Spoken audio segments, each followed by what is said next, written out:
I pledge allegiance to the flag of the United States of America and to the republic for which it stands, one nation, under God, indivisible, with liberty and justice for all. Welcome to Ozark City Hall. We're glad you're here for the Board of Aldermen meeting and engaging with your elected officials. Listening to perspectives of city residents, business owners, and other community members helps our elected leaders make more informed decisions. Before the meeting begins, let's review our rules of order. These ensure the meeting is orderly and efficient while allowing everyone who would like to speak an opportunity to do so. There are two opportunities for you to speak: during the agenda's scheduled visitor and guest portion of the meeting and during public discussion of new bills and resolutions. During the agenda's scheduled visitor and guest portion, anyone who signed up at the city clerk's office before 5 p.m. the Wednesday before the meeting can speak to aldermen about the topic they specified. Now, in the public discussion of new bills and resolutions, that allows you to give comments for aldermen to consider before they make a decision. Anytime anyone is speaking, the following rules apply. First, only one person should speak at a time. Please be respectful of the person speaking and hold your comments until it's your turn. Second, anyone speaking must do so from the podium and speak into the microphone. Third, you must first provide your name and address in writing to the city clerk before beginning your comments. These forms are provided near the entrance. You also must state your name and address to the Board of Aldermen using the podium microphone. Fourth, all comments should be addressed to the mayor and aldermen. Finally, all speakers have 5 minutes. A digital timer will show you the countdown. The light will change from green to flashing yellow when 2 minutes are left. It will stay yellow at the 1 minute mark. Your comment time is up when the light turns red. The mayor or alderman may have additional questions for speakers after this time limit. Occasionally, the board will invite someone to make a presentation at the meeting. This is only to give information to the board about a specific topic. These presenters will have no time limit on giving their information. This meeting will be live streamed and recorded with video and audio unless there are technical difficulties. The use of cell phones or other devices is discouraged during the meeting. Please silence your phones right now. Again, thank you for being here and engaging with the City of Ozark. The meeting will begin shortly. Okay. Roll call, please. Alderman Aiken. Here. Alderman Campbell. Here. Alderman Galloway. Here. Alderman Hutchinson. Here. Alderman Metcalf. Here. Alderman Snyder. Here. We have 6 aldermen present. We have a quorum. Okay, thank you very much. We'll first look at our minutes from the previous meeting. We've got 3 sets of minutes, but first we're going to look at the March 17th, our regular meeting. Any questions regarding the March 17th minutes? Okay, I'm not seeing any. Is there a motion that we approve them as printed? Motion to approve. Okay. Second. Okay. The motion is we approve the March 17th, 2025 regular meeting minutes as written. That motion was made by Alderman Campbell, second by Alderman Hutchinson. All in favor of voting on the motion to approve the March 17th, 2025 regular meeting minutes, do so by show of hands, please. And that does carry. Now we'll draw attention to the March 20th, the non-legislative minutes. Any questions regarding these? Okay. I am not seeing any. Is there a motion that we approve them as printed? Motion to approve. Okay. Second by? Second. Okay. Okay, the motion is that we approve the March 20th, 2025 non-legislative minutes as printed. That was made by Alderman Aiken. It was seconded by Alderman Metcalf. All in favor of voting on this motion to approve the March 20th, 25 minutes, do so by show of hands. And that does carry. We'll look now at our third set of minutes, which is our March 31st, 2025 special closed session. Are there any questions regarding these minutes that we need to make? Okay, I'm not seeing any. Is there a motion? Motion to approve. Okay, second by? Second. Okay, the motion is that we approve the March 31st, 2025 special closed session minutes as printed. That motion was made by Alderman Campbell. It was seconded by Alderman Metcalf. All in favor of voting this motion to approve the March 31st, 2025 special closed session minutes, do so by show of hands, please. And that does carry. Okay, there's no ceremonial matters tonight or any scheduled guests. So we're going to go right to our first reading of our bills.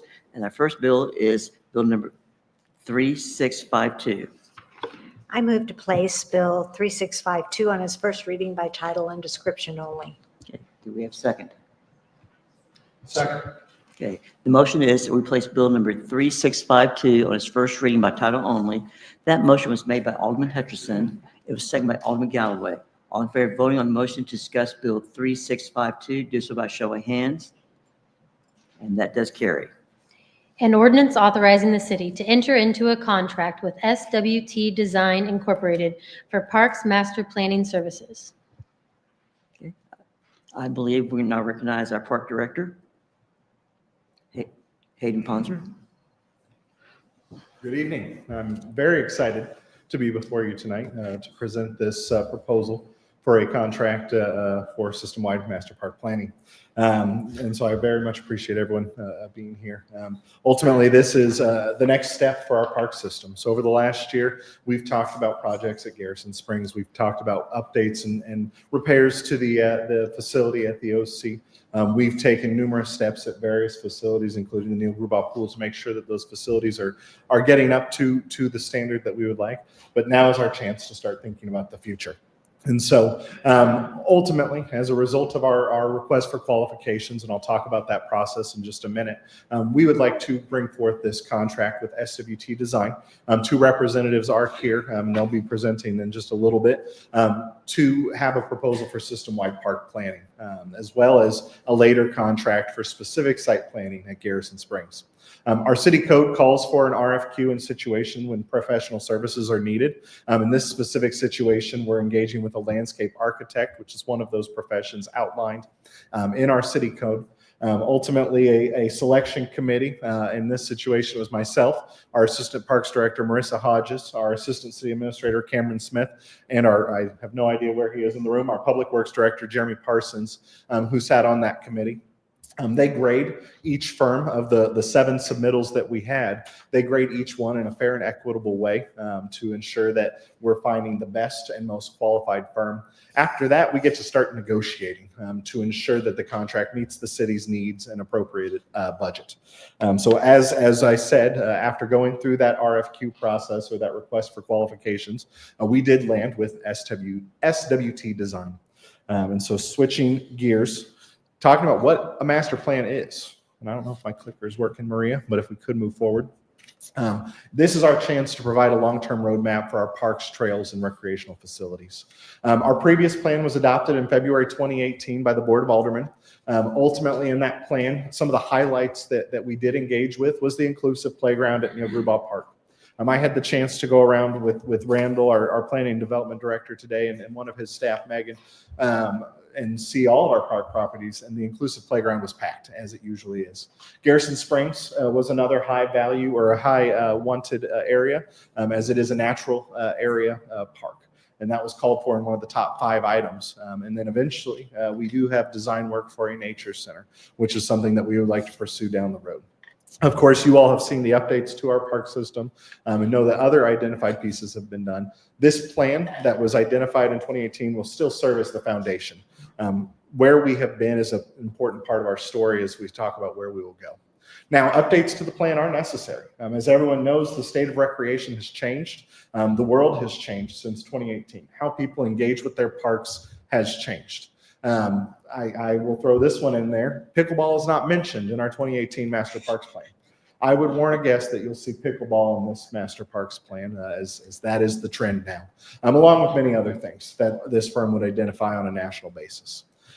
With an emphasis on our facilities that we've had so far, the Neil Grubauer Park and Pool, the OC in Garrison Springs, this allows us to start planning for the future for those park properties. We can switch gears. At this time, I would like to turn it over to Jay Wolschlager with SWT Design. Jay serves as the principal architect on this plan and has been instrumental in getting us to this stage. To tell you all a little bit about SWT, their qualifications, but also the methods that they'll be going through with this master park plan.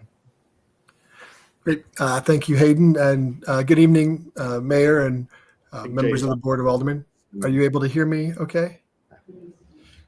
Jay, I believe you are on mute on Zoom. Oops, are you able to, am I coming through now? I believe Jay is also joined by Scott Rund There we with go. SWT Yeah. Design. And I'm going to look at my cell phone just in case Jay is texting me. He is not I yet. can't, no, am I coming through at all? Uh-oh, Scott, are you coming through? Hello. Yeah, Jay, I can hear you. Can you hear me? Oops, I can hear you, Scott. Yeah, Oh, I can hear okay. you too. So Oh, no. one more time. Jay, you are still muted. And I do hope that you're able to unmute because you are best suited to talk about this part of your qualifications.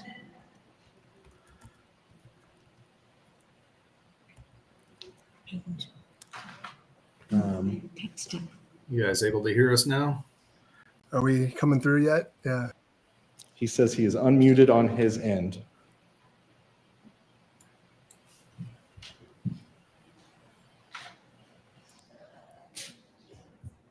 Luckily, our IT manager, Dusty, is helping.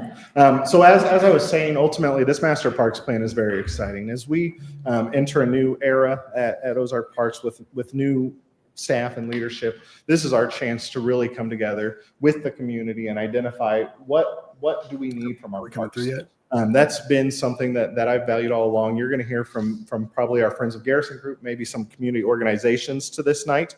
I'm hearing from park staff who are watching that we can hear them on the live feed. You're going to hear from a lot of people who are passionate about this project.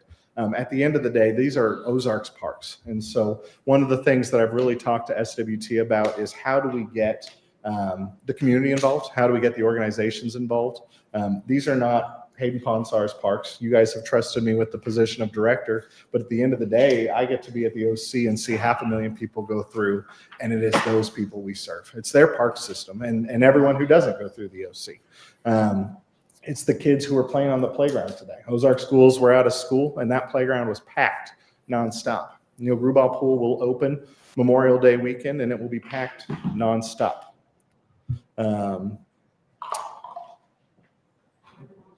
That is okay. I can tee up until I get the cue to not tee anymore. Or I can maybe take questions if that's appropriate. Alderman Campbell? Yes, sir. While we're waiting, something that has come to my mind.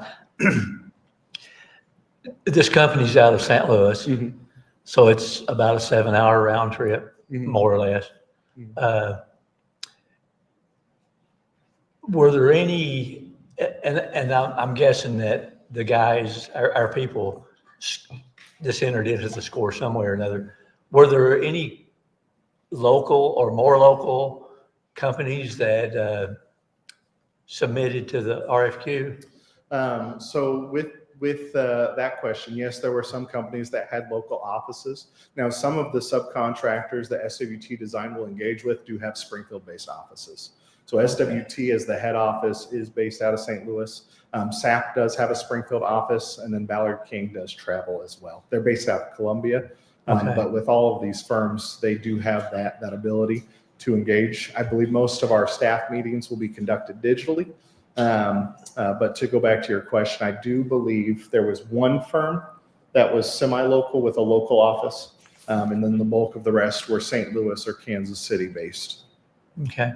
So are you saying that they may not have, they can either do it remotely, meet with you or whoever remotely, or they may have I'll call it a third-party consultant that is local? Or one of the listed architects that are local. Okay. For me, the most important thing is when they engage with the actual citizens that they're there in person. And there's some allotment for that. I can get on a Zoom call and touch base with them. But when they're actually talking to the people of our city, those are the times where I want them in person. And we did kind of spell out that in the scope of work, which hopefully Jay will be able to tell us a little more about. Okay. Almost there, but hey, no worries. It's okay. It makes you feel better. I've been thinking about this presentation all day now. If not a little more, so this is how I dreamt of it going. Makes me feel good. Now, was this part of the plan you thought about? Yeah, no, this is good. Oh, okay, we see. So, Jay, I'm hoping I see your face. I hope that's a good sign. No. No, unfortunately not, Jay. Unfortunately not.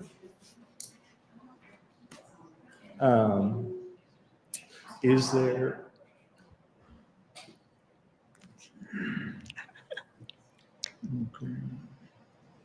See, we had a 5:30 session and the Zoom worked fine. Did the audio input and output change from the 5:30 session?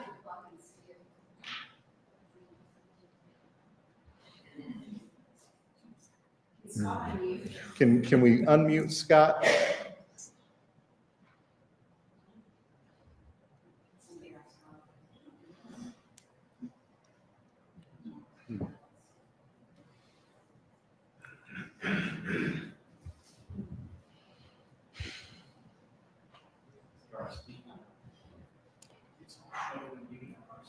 Did you check the audio output because they used a different webcam for the 5:30?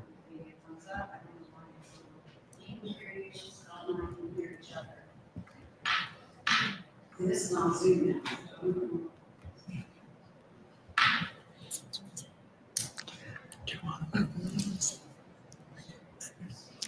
It's We're very close, Scott and Jay. I think we'll have.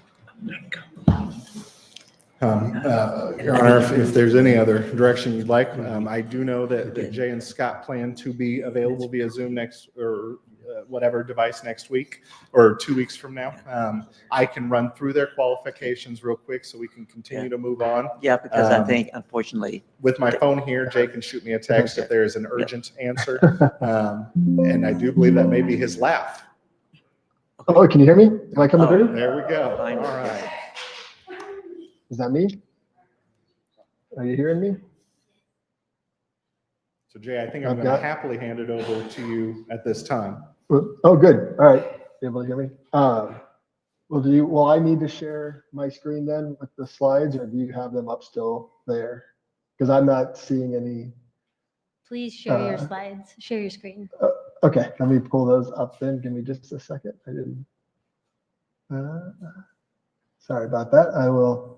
Well, I think at least they can hear me. So we're happy to be here. We appreciate the opportunity to present our team and our qualifications. Hayden, thank you for that introduction. Mr. Mayor, members of the Board of Aldermen, thank you for having us here. I will open up the slide deck and get that going for us so we can roll right in. I think, one of the things that we wanted to cover, and we started to talk on it, we heard just a second ago, was our team. And as Hayden mentioned, I'm Jay Wolschlager. I'm a partner and a landscape architect at SWT. And also with me today from SWT is Scott Rundy. And so Scott and I will be the primary participants of our team on this planning effort. And I apologize, I'm having a hard time multitasking here. But so we're excited to lead the team. SWT Design, as we'll get into here in a second, really is founded on Parks and Recreation. It's a passion of ours. It's something we've done. We're turning 30 this May, and Parks and Recreation is where we started. It's a passion of mine. I've been with SWT Design since 1998, and really enjoy and appreciate the opportunity to work with communities and really, as Hayden was saying, work with the people who live in and experience and enjoy the parks, because they're your parks, they're your community's parks.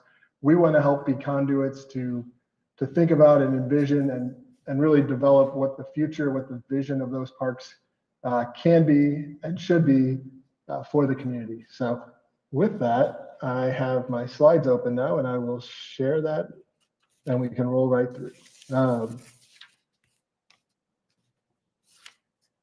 And we'll sort of segue nicely into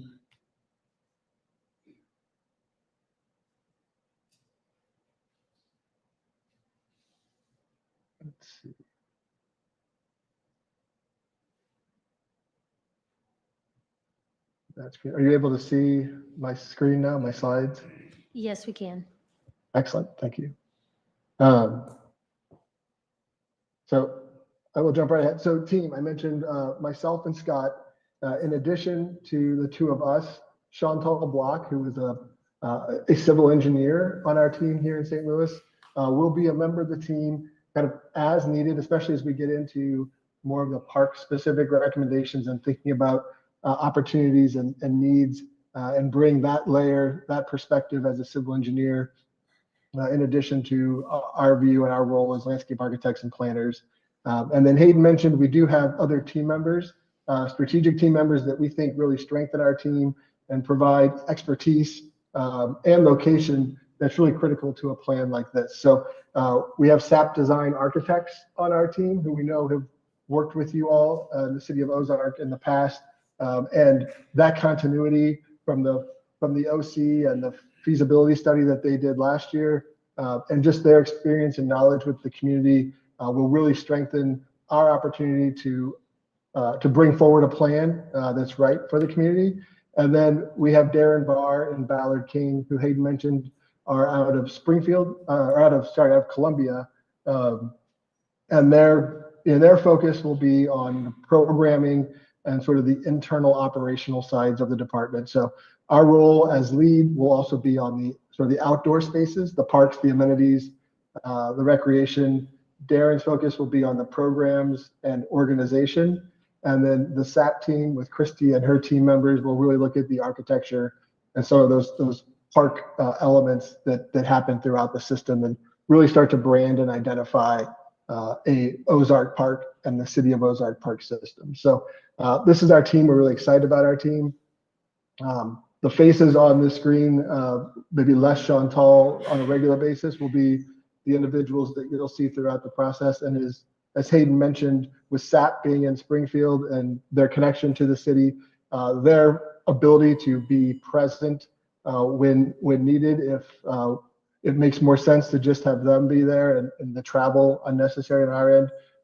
But we do and have accounted for and worked with Hayden to make sure that our scope and our fee and everything met what the city was looking for. And we want to be involved, and we will kind of do what's needed on our end to make sure that we're a part of that process and we're connecting and we're engaging and we're providing the plan and the vision that the city deserves for this master plan.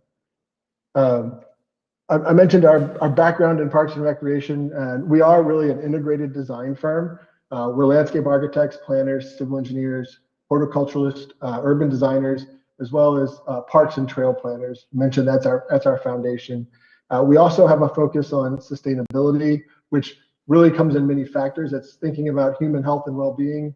It's thinking about the economics of projects, and it's really creating plans and visions for a park system that align with the values and the needs and the desires of the community. And we do that by being present and being a part of that process. We also think about planning, master planning and coming up with a great idea isn't just about having that idea and that vision. It's about setting a foundation to realize and implement what that planning process is bringing forward. And we're proud of our success rate of our master plans being rooted in reality and being able to bring forward that vision. And it's not just something that sits on the shelf. So on the screen here is a project that we did with the city of O'Fallon, Missouri. And the image kind of on the left under the 85% is the existing site. In the middle there is the vision that we created with the community for that park. And on the right-hand side is the built park. So we really pride ourselves and we really focus on working with communities to create master plans and master plan visions that get implemented, that are rooted in an understanding of true cost, of finding those partnerships for funding when available to move forward, and working within the reality and the opportunities that are present to see that move forward. And it shows out sort of in our experience. I mentioned that we're approaching 30 years old, and we really focus on a lot of our time is spent in parks and recreation on the system-wide plans, like we are honored to be a part of here, as well as the individual park plans that really move forward to implementation. And then we do a lot of operations and maintenance planning. So the other thing we really try to make people aware of is everybody gets excited about the big idea and they get really excited about that ribbon cutting and that grand opening. But the success of a park is measured beyond that grand opening. And so really thinking strategically about how the development or the recommendations for improvements to a park can be sustained and at what level they need to be sustained to meet the needs of the community is as much a part of the success of a master plan as the idea and the vision itself. So really thinking about the operations and maintenance of the system and the improvements and the recommendations that come forward in this plan. So, those are all critical parts of a master planning process that we are excited to bring forward. So thinking about a process at a high level, we think about master planning in sort of these 4 phases. And while they do work linearly, they're always feeding back on each other. So we start with the discover phase, and this is where we are really engaging, we're listening, we're building a foundation of understanding of the park system, of the community, of those needs and desires. And we just want to get as much feedback and as much input as we can. And from there, then we move into balance. So this is where we're taking all of that information and we're starting to filter it through priorities or values or needs that we have heard through our communication with the parks team, with the community, with the larger leadership team of the city, and our team internally. We start to create, we'll call them lenses or filters that we want to run all of this input through to identify what are those priority needs and desires of the community that need to be brought forward in this master plan. And then we transition to build. And this is where we're creating those recommendations. We're starting to outline the path forward. How do these recommendations become reality? Who needs to be involved in doing that? What are the costs associated with that? What are the funding opportunities or partnerships that could be leveraged or engaged to make that happen? And then the final phase then is connect. So we've worked through this process and now we are bringing this plan forward. Really, we're transitioning this plan from a master plan and a visioning process to an implementation process. Moving from the master plan to implementation. And the idea is we've developed engagement and support throughout the process that then the community becomes advocates and there's a clear understanding for where to go with this plan and how to move it forward. And you'll see on the bottom here, we have this line that's just labeled engage because we really see engagement as a continuous effort that happens throughout the process. Depending on where we are, it may take different forms, but it is something that's continuous throughout. It's not a static element that happens at one point where we have a couple of public meetings and that's it. And we just move on with the design at that point or a plan at that point. So we really work with communities. We work with Hayden and his team to really define an engagement process that is right for the city of Ozark, that's right for this plan. And you'll see on this slide here, we have just a few images of some different engagement events and activities that have been part of our projects. And on the left-hand side, kind of how we focus that engagement process, and then what are those objectives of engagement. And there's a little bit of structure here, but each community has a different way of implementing this. So when we think about engagement, we want to focus on who are we engaging and when are we engaging them. We want to think about why we're engaging organizations, stakeholders, partners, the community at large, and why and the timing that we do that. And then the biggest part of this is how. And we have many different ways of engagement, and these images represent some of those, whether they're open houses kind of out on the site in a park, along a trail, whether we, again, the upper right-hand side, whether we do an engagement effort that's focused on an already existing activity that you have where we're going out to the public and meeting them where they're already participating in events and activities and getting feedback and sharing information with them. Or like in the lower left, a more traditional open house setting where we have an open window of time where people can come in and talk to us one-on-one, give us their thoughts, let us talk to them about where we're going, and really have that one-on-one communication with the community. So We try to focus an engagement process around those 4 questions of who, when, where, or who, when, where, why, and how, those 5 questions. And then our objectives are similar. We want to, as we move through the process, we sort of evolve our objectives. So we want to start with making people aware of the planning effort and getting their overall input and initial thoughts on the park system and individual parks and what they would like to see. We want to provide many opportunities to do that and do that in a strategic way that we're really thinking about, really being respectful of people's time, but giving them multiple ways, in person, virtual, online, to provide input throughout, give feedback, but also allow us to share information with them as well. We want to provide updates continuously throughout the process, so the community knows where this process is going and where they have opportunities to participate. We want to be a very transparent process, and we want the community to come away feeling like they had a voice in this process, that they have a sense of ownership, that they can see where their input was either recognized or responded to and acknowledged in the process. And as I mentioned on the previous slide, we really look to build advocates of the community for implementation, for carrying these plans forward. And I kind of hit on these, a minute ago, but we have multiple tools that we can use to build the right engagement process for this, from smaller working groups and steering committees to more formal presentations or more informal open houses, using social media and the websites to get information out, as well as having paper copies and print copies for people that maybe don't use social media or aren't as comfortable online, to provide feedback forms and other informal surveys or online surveys to get that feedback as well. So it's about finding the right mix of these or other engagement tools that will really bring the community into this process and make their voice be a very strong driver for where this plan is going. And just kind of wrapping up here, Hayden mentioned we have the overall system plan and the Garrison Springs plan itself. Sticking with the overall system plan, these are just some images of some other plans that we have put together with some of the parts that we think are relevant to, similar to what you may see in your plan as we move forward through it.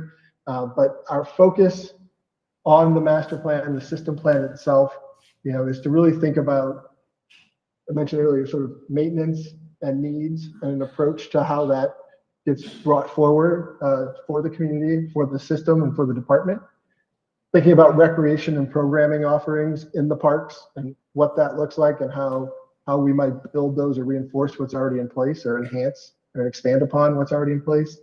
We also will be looking internally and providing some recommendations for sort of structure and organization that might help long-term with how the department itself is organized and maybe communicates and facilitates.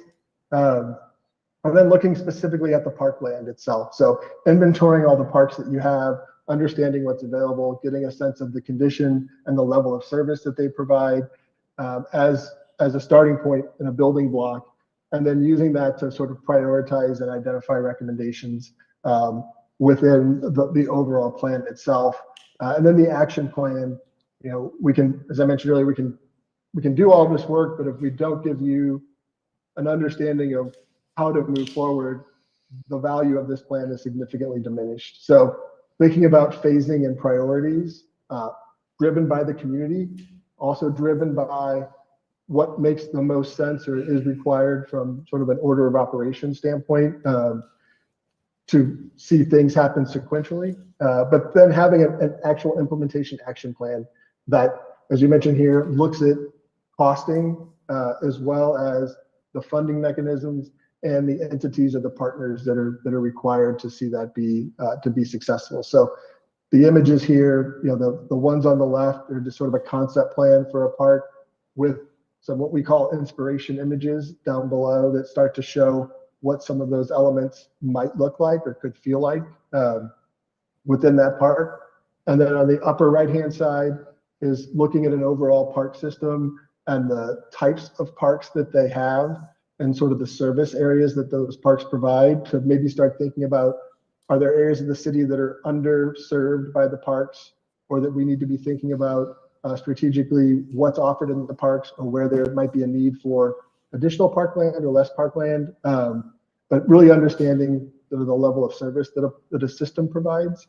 Then down below that is an example of an action plan where it has the recommendations summarized with sort of categorized, and then we think about some impacts that the recommendations may have, and then get into timeline and funding and sort of those partners for success. So this is just a high level overview of some of the focus areas that we've identified in our scope of work with Hayden for this plan. And these are just a few examples of what some of those deliverables have looked like in other planning efforts that we have done. So I think I can stop there, and we can talk about Garrison Springs, I think, next, if you'd like, Hayden, after you talk through that one a little bit more. But that's kind of an overview of our approach and our process, and happy to be here tonight to answer any questions or provide any additional detail that you may like to have.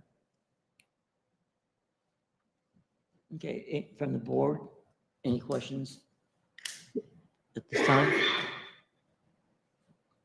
Okay, I am not seeing from the board. So Hayden, are you finished with your part of the presentation? I would like to add one additional comment. In talking with, or looking through our review part, location was one of those factors that was listed on the grading criteria. And so we did choose based on the highest grading criteria, referring back to Alderman Campbell's question. Location was taken into account, but again, we chose the most qualified candidate based on the entire grading criteria. But beyond that, I am available as well for any questions for this one. Okay, well, since this is the first reading, at this time, we're going to open up to the public. Is there anyone here who wishes to speak for bill number 3652? This is your time. Okay. Have we? Okay. Now, Clayton, would you, if you want your mom or dad with you, that's fine. If you want somebody with you. I'm okay. Okay. They're going to adjust the mic for you, sir.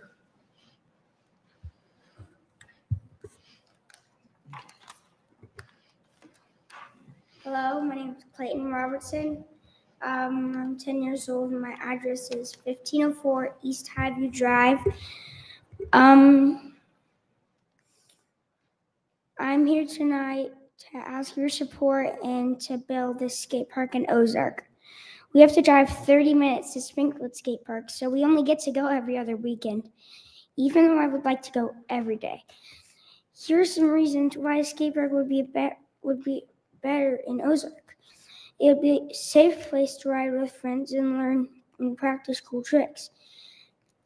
It is fun for all ages and family friendly for my friends, my brother and my dad.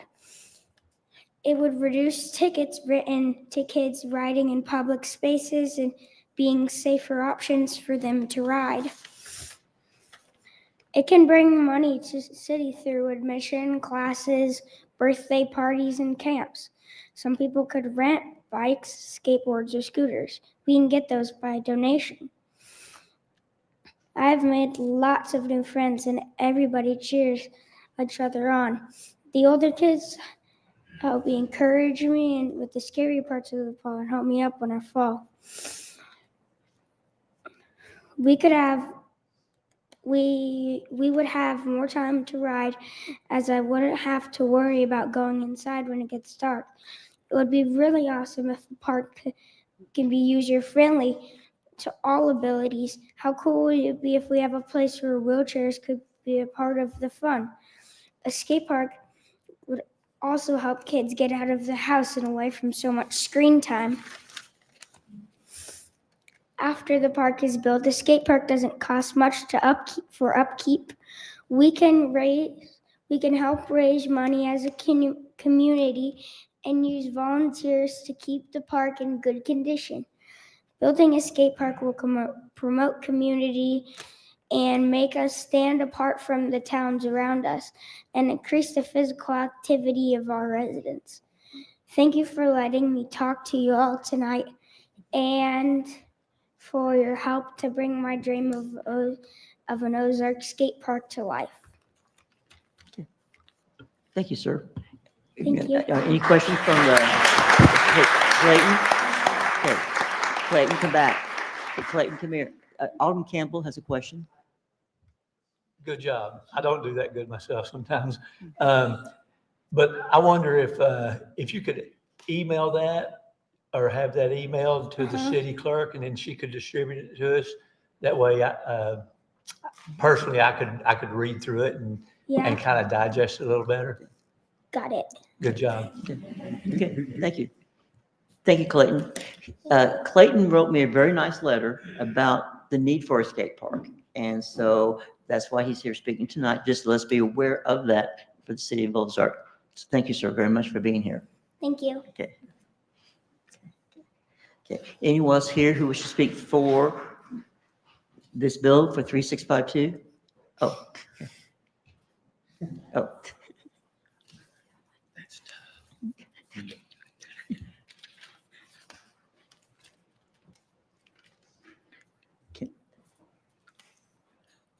Can we look, just a second, they're going to see if they can. Hi, my name is Rhett Robertson. My address is 1504 East Highview Drive.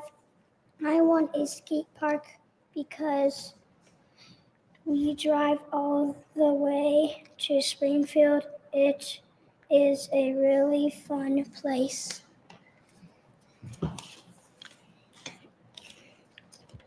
I hope you will add a skate park to your long-range plan. Okay, okay, thank you. Thank you very much. Okay.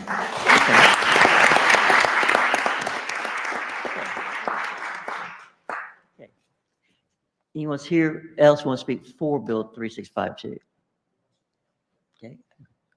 I'm not seeing movement. Anyone here wish to speak against Bill 3652? Okay, I'm not seeing movement, so I'm going to at this time close this to public speaking. Board, any final comments on this particular bill? Not seeing any. I'm going to move that Bill 3652 be held to a future meeting. Okay. Now let's draw attention to Bill number 3653. Mayor, I move that Bill 3653 be placed on its first reading by title and description only. Is there a second? Second. Okay. Okay. Motion is to replace Bill 3653 on its first reading by title only. That was made by Alderman Hutchinson, and that was made by Alderman Aiken. All in favor of voting on the motion to discuss Bill 3653, do so by show of hands, please. And that does carry. An ordinance authorizing the city to enter into a contract with SWT Design Incorporated for site planning services at Garrison Springs Community Forest. Okay, well, welcome back, our director. All right. You all have heard me speak about Garrison Springs many times in the past year, and it has been an amazing year for Garrison Springs. Ultimately, if we can, let's see if the clicker's working. Not just yet, but if we can go to the slide with the Garrison Springs gate, really quickly, we're going to fly through where we've been the past year, but then talk about future steps. We'll skip through Jay's slides. We'll sneak down. Just click it 5 times, maybe. So as you know, in the I believe it was March of 2020, we got a contract. So we'll go one more, Maria, for the purchase and acquisition of Garrison Springs, which we did in 2021. We adopted the Sustainable Forestry Management Plan developed by James River Basin Partnership to talk about how we sustain that forest. In that time, in the summer of 2023, we began working with AT Urban to build things such as our lookout platform, the ADA trail, going through the heart of the park, as well as some very important repairs to the entryway culvert, which you'll see in a minute.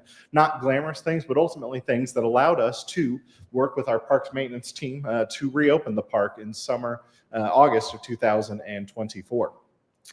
So right here on this slide here, you can see just one of the repairs. That's the culvert We're going to go rapid fire a little bit, Maria, to the next one.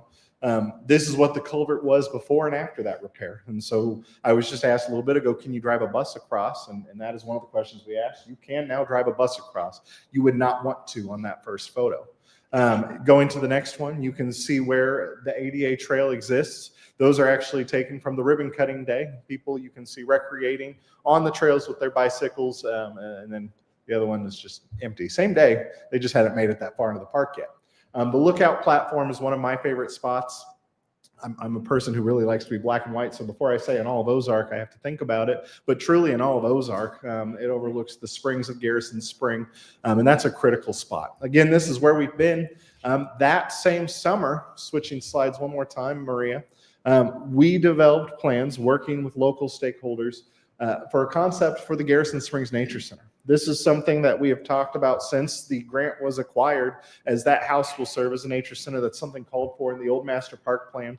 And so we worked with our Friends of Garrison group, the Sertoma Club, I believe Ozark Schools, many other stakeholders that as I'm up here on the microphone, I'm not necessarily having come to mind, but many people from our community to develop what the image of that nature center will look like. That is something that we're excited about looking towards in the future. Switching one more, it's now time to start talking about a new site plan. So that original concept that you can see pictured there partially was developed as part of acquiring the grant for Garrison Springs. As we get out there and as we started working, there were a lot of limitations when it came to terrain.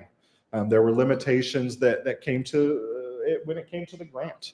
We grew in our understanding, and frankly, other decisions that were made in regards to the process. One of the things I like to highlight in this map from the original grant is, where do you park? Parking was added later, and something that I think is pretty popular, because every time I'm down there, it seems like we are probably at half capacity, but again, on that opening day, it was a packed park. The goal in having a Garrison Springs site plan is to keep that park from being loved to death. That was a phrase that was used with me as we were about to open that park. Man, this place is going to be loved to death. And that stuck with me, and that guided the decision-making process in this RFQ and into this site plan. Having community feedback in that Garrison Springs site plan is an essential part. We have to have everyday citizens talk about it. I know there are people from Friends of Garrison here tonight. They have been instrumental to getting us to this stage. They have a voice. Ozark Schools, Master Gardeners, Sertoma Club, Rotary Club, the local organizations, and so many others have to be there to ensure that this park reflects our community. I talked at the ribbon cutting about how this is our Ozark Park. This is our Ozark history. This is our chance to start planning out the future for that park. We have to do it in an intentional and refined way, though. We can't just willy-nilly go and place gazebos and platforms where we think they look good now. We need to make sure we're doing something that looks good for the next 10, 20, I'm going to say 100 years, but man, if I'm lucky to see that, then that's a miracle. But we have to make sure that we're making a solid investment in the future of that park. 150 years of history exists there, and we have to be good stewards of that. This planning process, as we talk about the site plan, will also include cost opinions. That will allow us to start to pursue additional funding opportunities in terms of partnerships and grants. All of that to say, I'm excited to put this proposal for a specific Garrison Springs site plan before you this evening. We engaged in the same RFQ process and selected the same consultants so that they could work hand in hand on this process. Again, this is a very intentional and refined process to ensure that we aren't allowing that park to be loved to death. I believe Jay is still on. If there are any questions, and I'd love to turn it over to him to talk maybe a little bit about your scope, if that's appropriate. I'm so sorry. Sure. About your scope. Okay. Yep, I am still here. For a few minutes, yes. A few And I minutes. think if you wanted to go back to the slide, if you have the slides up there, you could go back to that Garrison Springs slide, or I could share, whichever one's easier. But it's just that one slide. And I think, Hayden, you did a really nice job of covering really the core of what we want to do here. You mentioned it's the same team, so SAP Design Architects and SWT Design. Ballard King will probably be a little less involved in this one because we are more site specific here.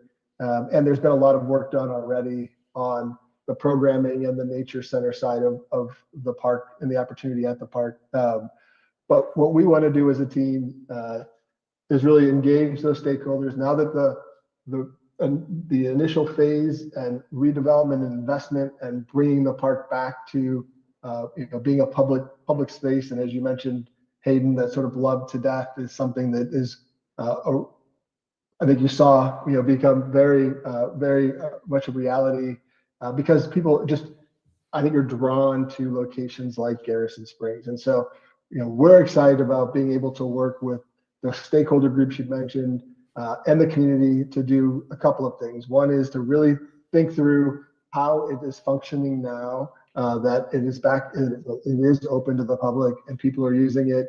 Have ideas and thoughts and desires changed or evolved a bit with some of the amenities and the access that's there now?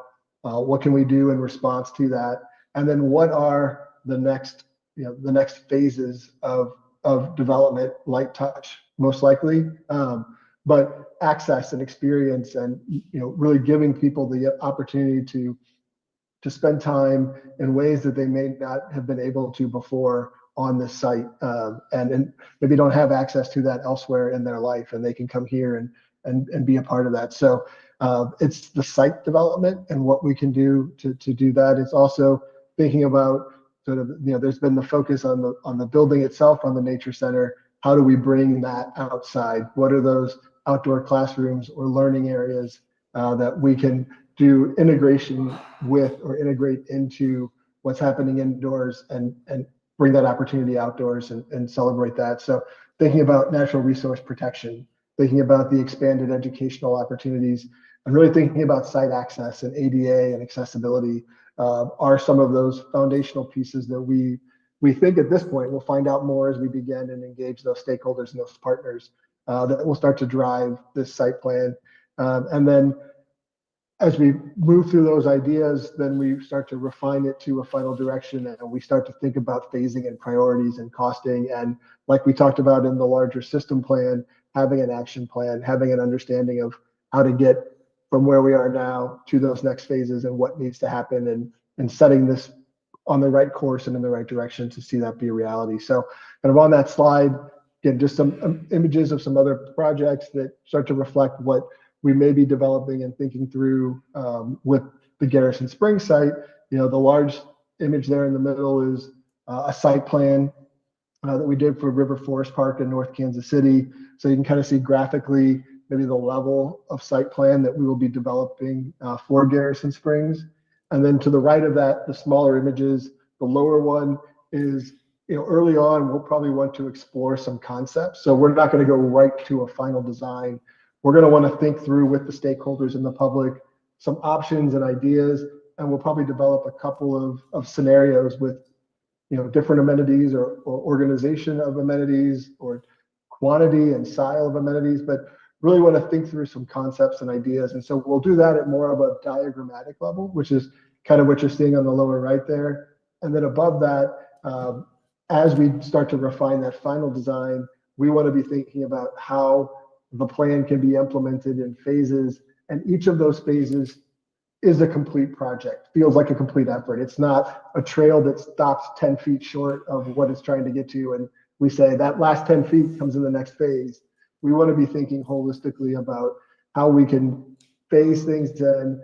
It's a full idea, it's a realized idea, and so we want to be thinking about that at this level. So we start to think about that early in the concepts, and that diagram shows it's a larger part, but it shows how we start to think about a big idea and we break it down into smaller projects, smaller opportunities, and think about costing and implementation at that level so that there is a clear path forward when the time is right to phase in those different ideas. And that's something that we'll be excited to help sort of define and work with the stakeholder groups in the community and Hayden and his team to really think that through and come up with a clear vision and a path for Garrison Springs. So we're very excited about both of these projects. They're different, but they're one and the same, is that they're part of the community for Ozark, and they're part of the overall Parks and Recreation experience.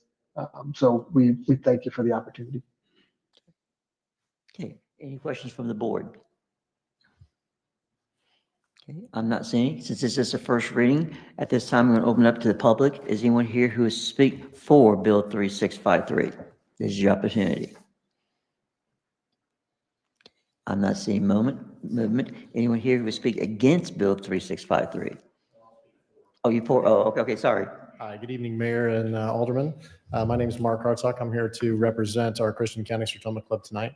Some of you have met me in the past working with Friends of Garrison.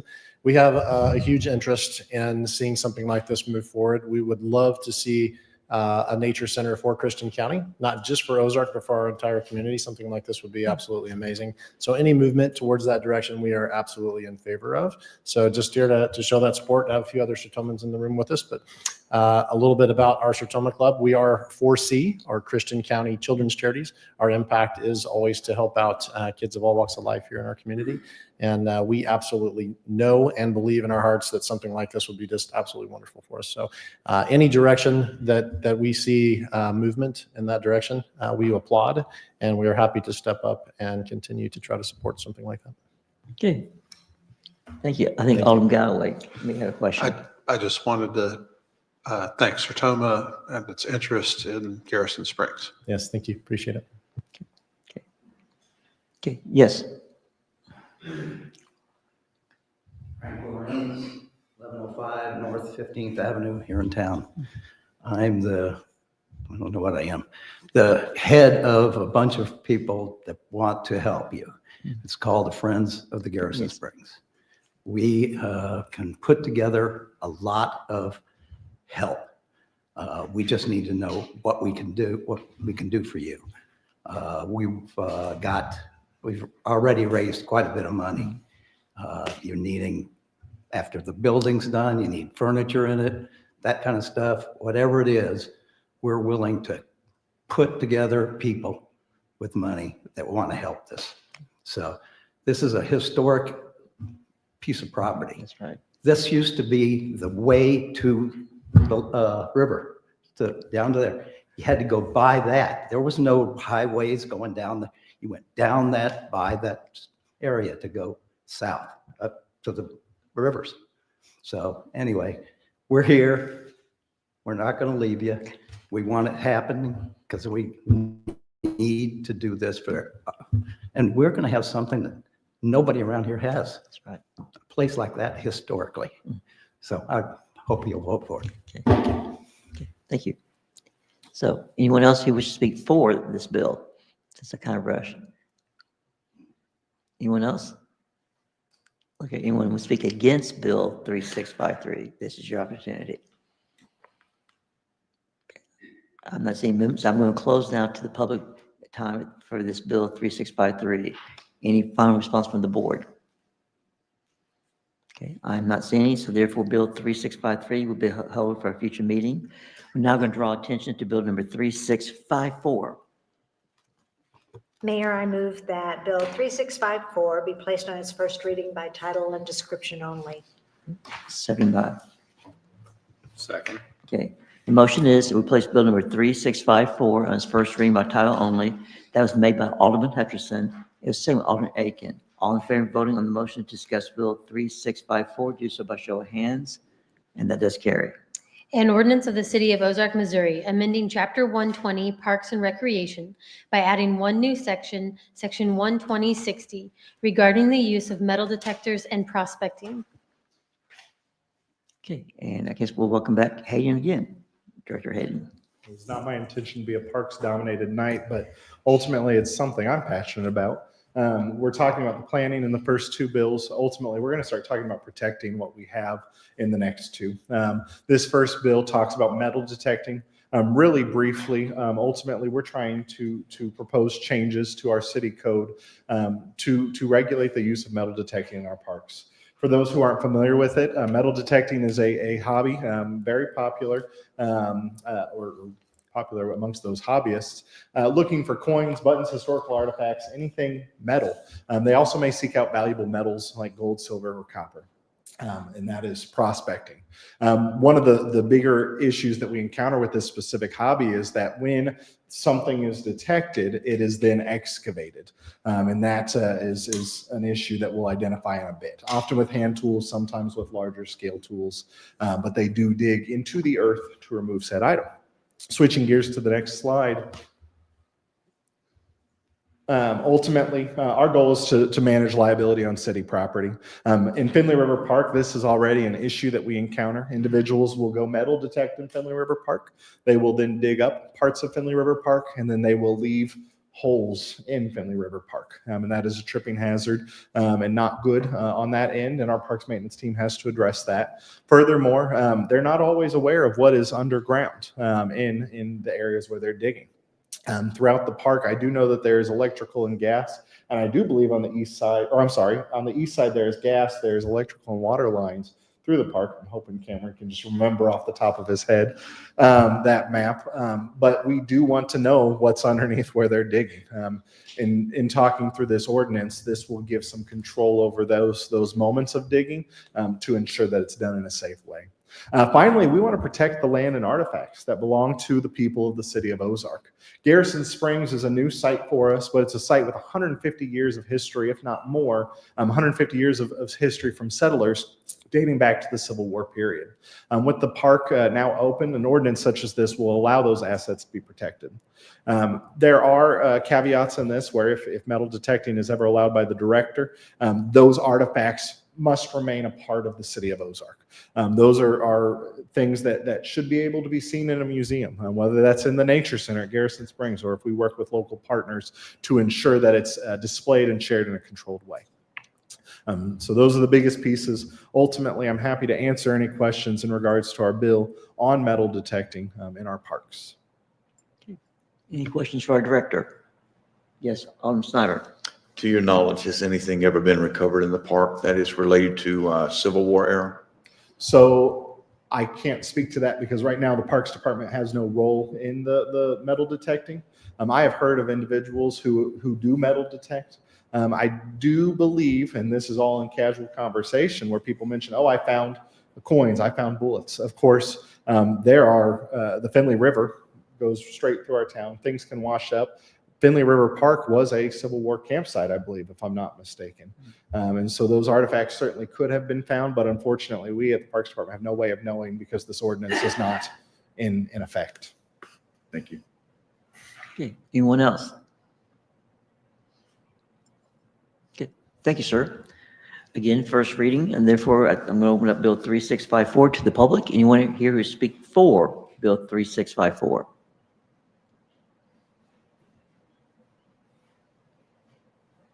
Okay, I'm not seeing any coming forward. Anyone here who would speak against Bill 3654? This is your opportunity. Okay, I'm not seeing movements. I'm going to now close to the public, Bill number 3654. Any final response from the board? Okay, I'm not seeing any, so therefore, Bill 3654 will be held at a future meeting. We'll now draw attention to Bill number 3655. Mayor, I move that Bill 3655 be placed on its first reading by title and description only. Seconded by. Second. Okay, the motion is we place Bill 3655 on its first reading by title only. That was made by Alderman Hutchinson. It was seconded by Alderman Aiken. All in favor of voting on the motion to discuss Bill 3655, do so by show of hands. And that does carry. An ordinance of the City of Ozark, Missouri, amending Chapter 120 Parks and Recreation by amending the definition Section 12010 and adding one new section, Section 12050, regarding non-pedestrian traffic on multi-use trails. Okay, one more time. Welcome back, Director. This is the final one, though. And so ultimately, this is a further updates to our city code that we are proposing regarding non-pedestrian traffic on our multi-use trails.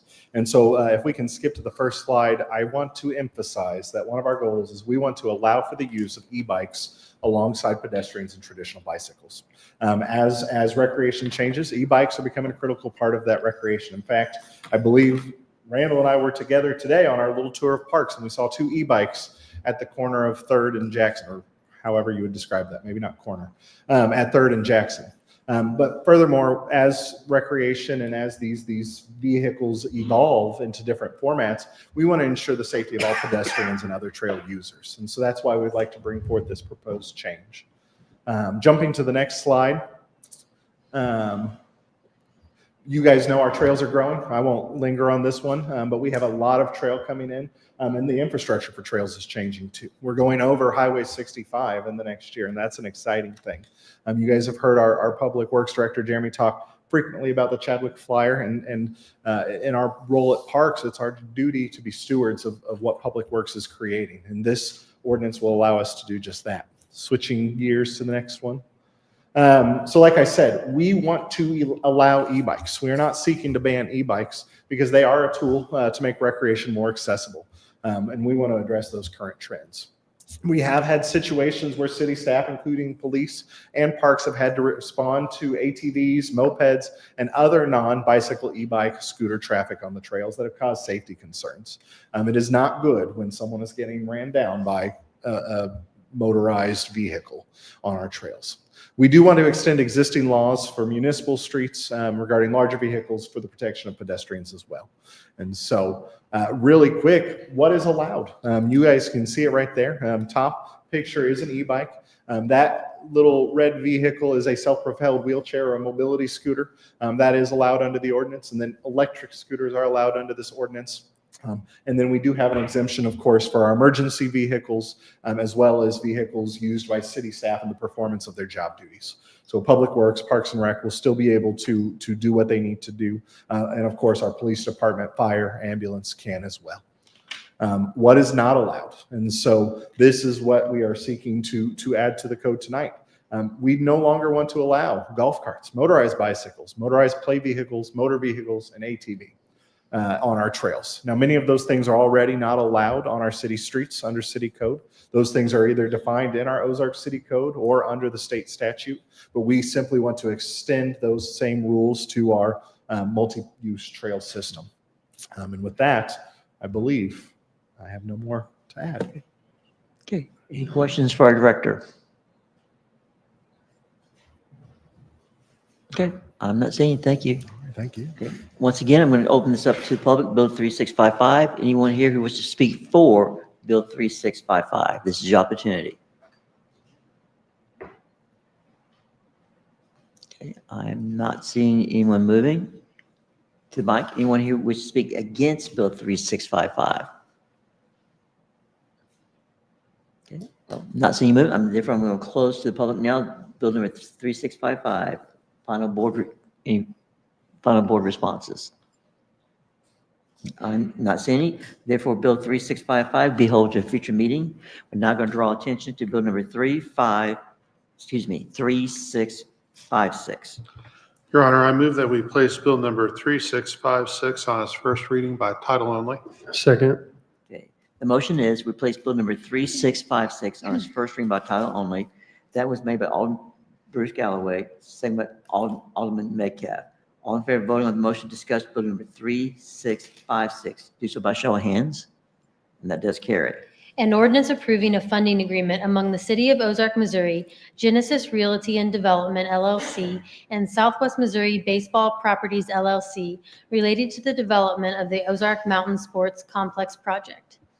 Okay. And we'd like to welcome to Sarah Gramath. Welcome.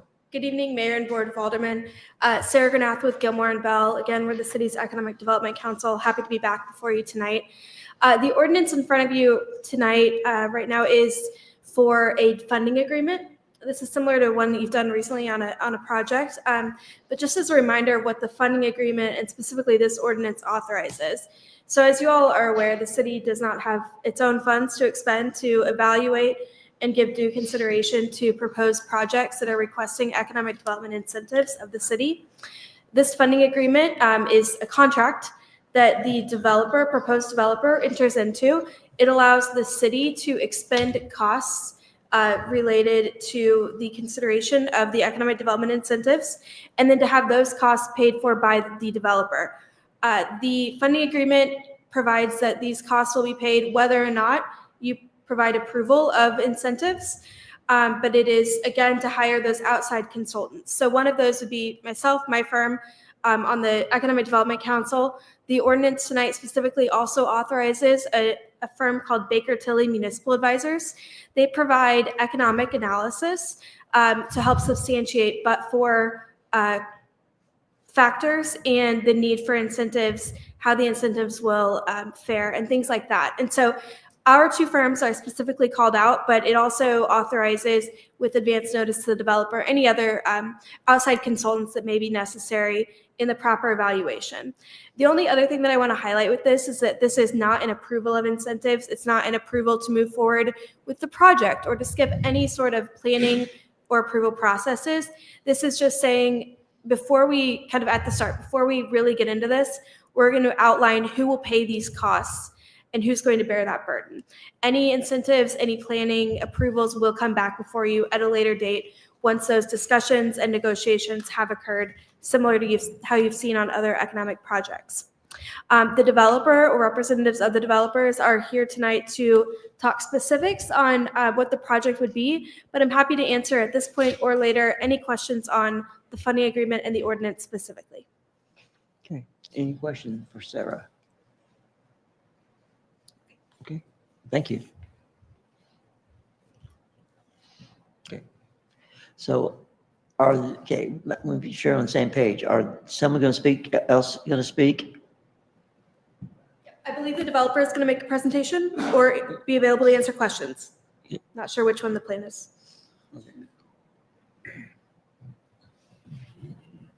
Good evening, everybody. Hey, thanks for having us back again. Glad to be here. On behalf of myself and Dustin Lewis, Mr. Randy Merriman, and our group, we just want to say thank you for having us here to be involved with you guys with this very crucial first step in partnering and collaborating with us in this development and helping it become a reality for not only the city, but the region. We're really excited about it, and we're very thankful. Yeah, we're just here to once again bring this forward to you that, hey, we're committed to this process moving forward. We're committed financially, as Sarah drew out, that we're paying for everything that goes involved in the analysis of this. And we're very excited to once again have this process start. But today's a great first step toward that. Good. Any questions? Yeah. Thank you all for being here. Thank you. Yep, thank you. Okay. Again, this is the first reading at this time. I'm going to open up now Bill 3656 to the public. Anyone here wish to speak for Bill 3656? Okay. Good evening, Mayor, Council. Kristen Hazeltine, Show Me Christian County Economic Development, 113 East Church Street. As most of you know, we've been working on this development and this discussion for about a year and a half.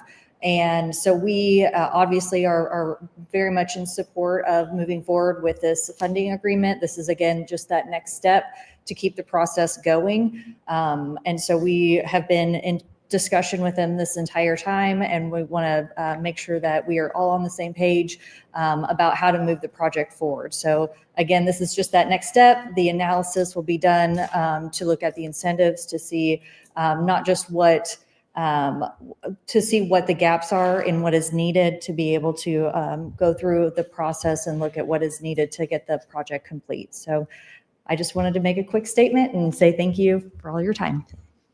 Thank you. Okay. Anyone else here who wishes to speak for Bill 3656? Okay. Anyone here who wishes to speak against Bill 3656? I'm not seeing it. I'm going to therefore close it to the public discussion at this time. Any final comments from the board? Not seeing any. Therefore, Bill 3656 will be held at a future meeting. Now we're going to go into our second reading of bills. And so our first one is bill number 3645. Your Honor, I move that we place bill number 3645 on its second reading by title only. Second by. Second. Okay. The motion is we place bill number 3645 on its second reading by title only. That was made by Alderman Metcalf, second by Alderman Galloway. All in favor of voting on the motion to discuss bill 3645, do so by show of hands, please. That does carry. An ordinance of the City of Ozark, Missouri, amending the zoning code and official map by changing the zoning classification of certain real property located at 809 North 9th Street. Okay. This time we'll recognize our Community Development Director, Randall Whitman. Good evening, Mayor Currents and Aldermen. I don't have any additional information to add. We haven't received any questions or comments from the public or adjoining neighbors. since our presentation in March. So, but I'd be glad to answer any question that's come up, revisit anything. Have no questions. Thank you. Thank you. Okay. Your Honor, I make a motion that we adopt Bill number 3645 as ordinance number 25-023. Second. Okay. The motion is that we adopt Bill 3645 to become ordinance 25-023.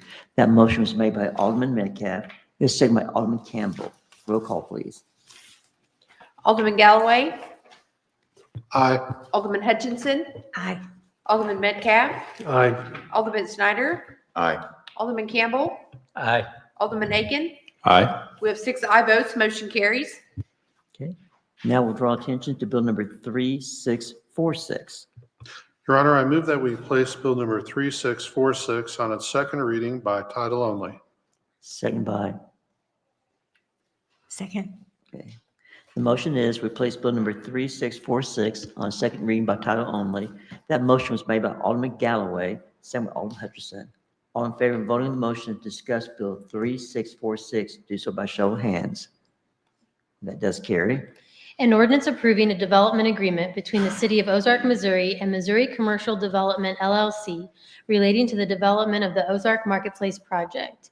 I presented this bill at the last meeting, and as a reminder, this allows for the developer to go ahead and final plat the property concurrent with the development of the public improvements. It also allows for the issuance of building permits during that time frame as well. With that, I'm happy to answer any questions. Okay. I have Alderman Galloway. Okay. Any from the board? Okay. I am not seeing any, so. Your Honor, I move that we enact Bill number 3646 as ordinance number 25-024. Is there a second? Second. The motion that we enact Bill 3646 to become ordinance 25-024. That motion was made by Alderman Galloway, second by Alderman Hutchinson. Roll call, please. Alderman Aiken, Aye. Alderman Campbell, Aye. Alderman Snyder, Aye. Alderman Galloway, Aye. Alderman Metcalf, Aye. Alderman Hutchinson. Aye. We have 6 aye votes, motion carries. Okay. Now we'll draw attention to our next bill, which is Bill number 3647. Your Honor, I move that we place Bill number 3647 on its second reading by title only. Seconded by. Second. The motion is we place Bill number 3647 on second reading by title only.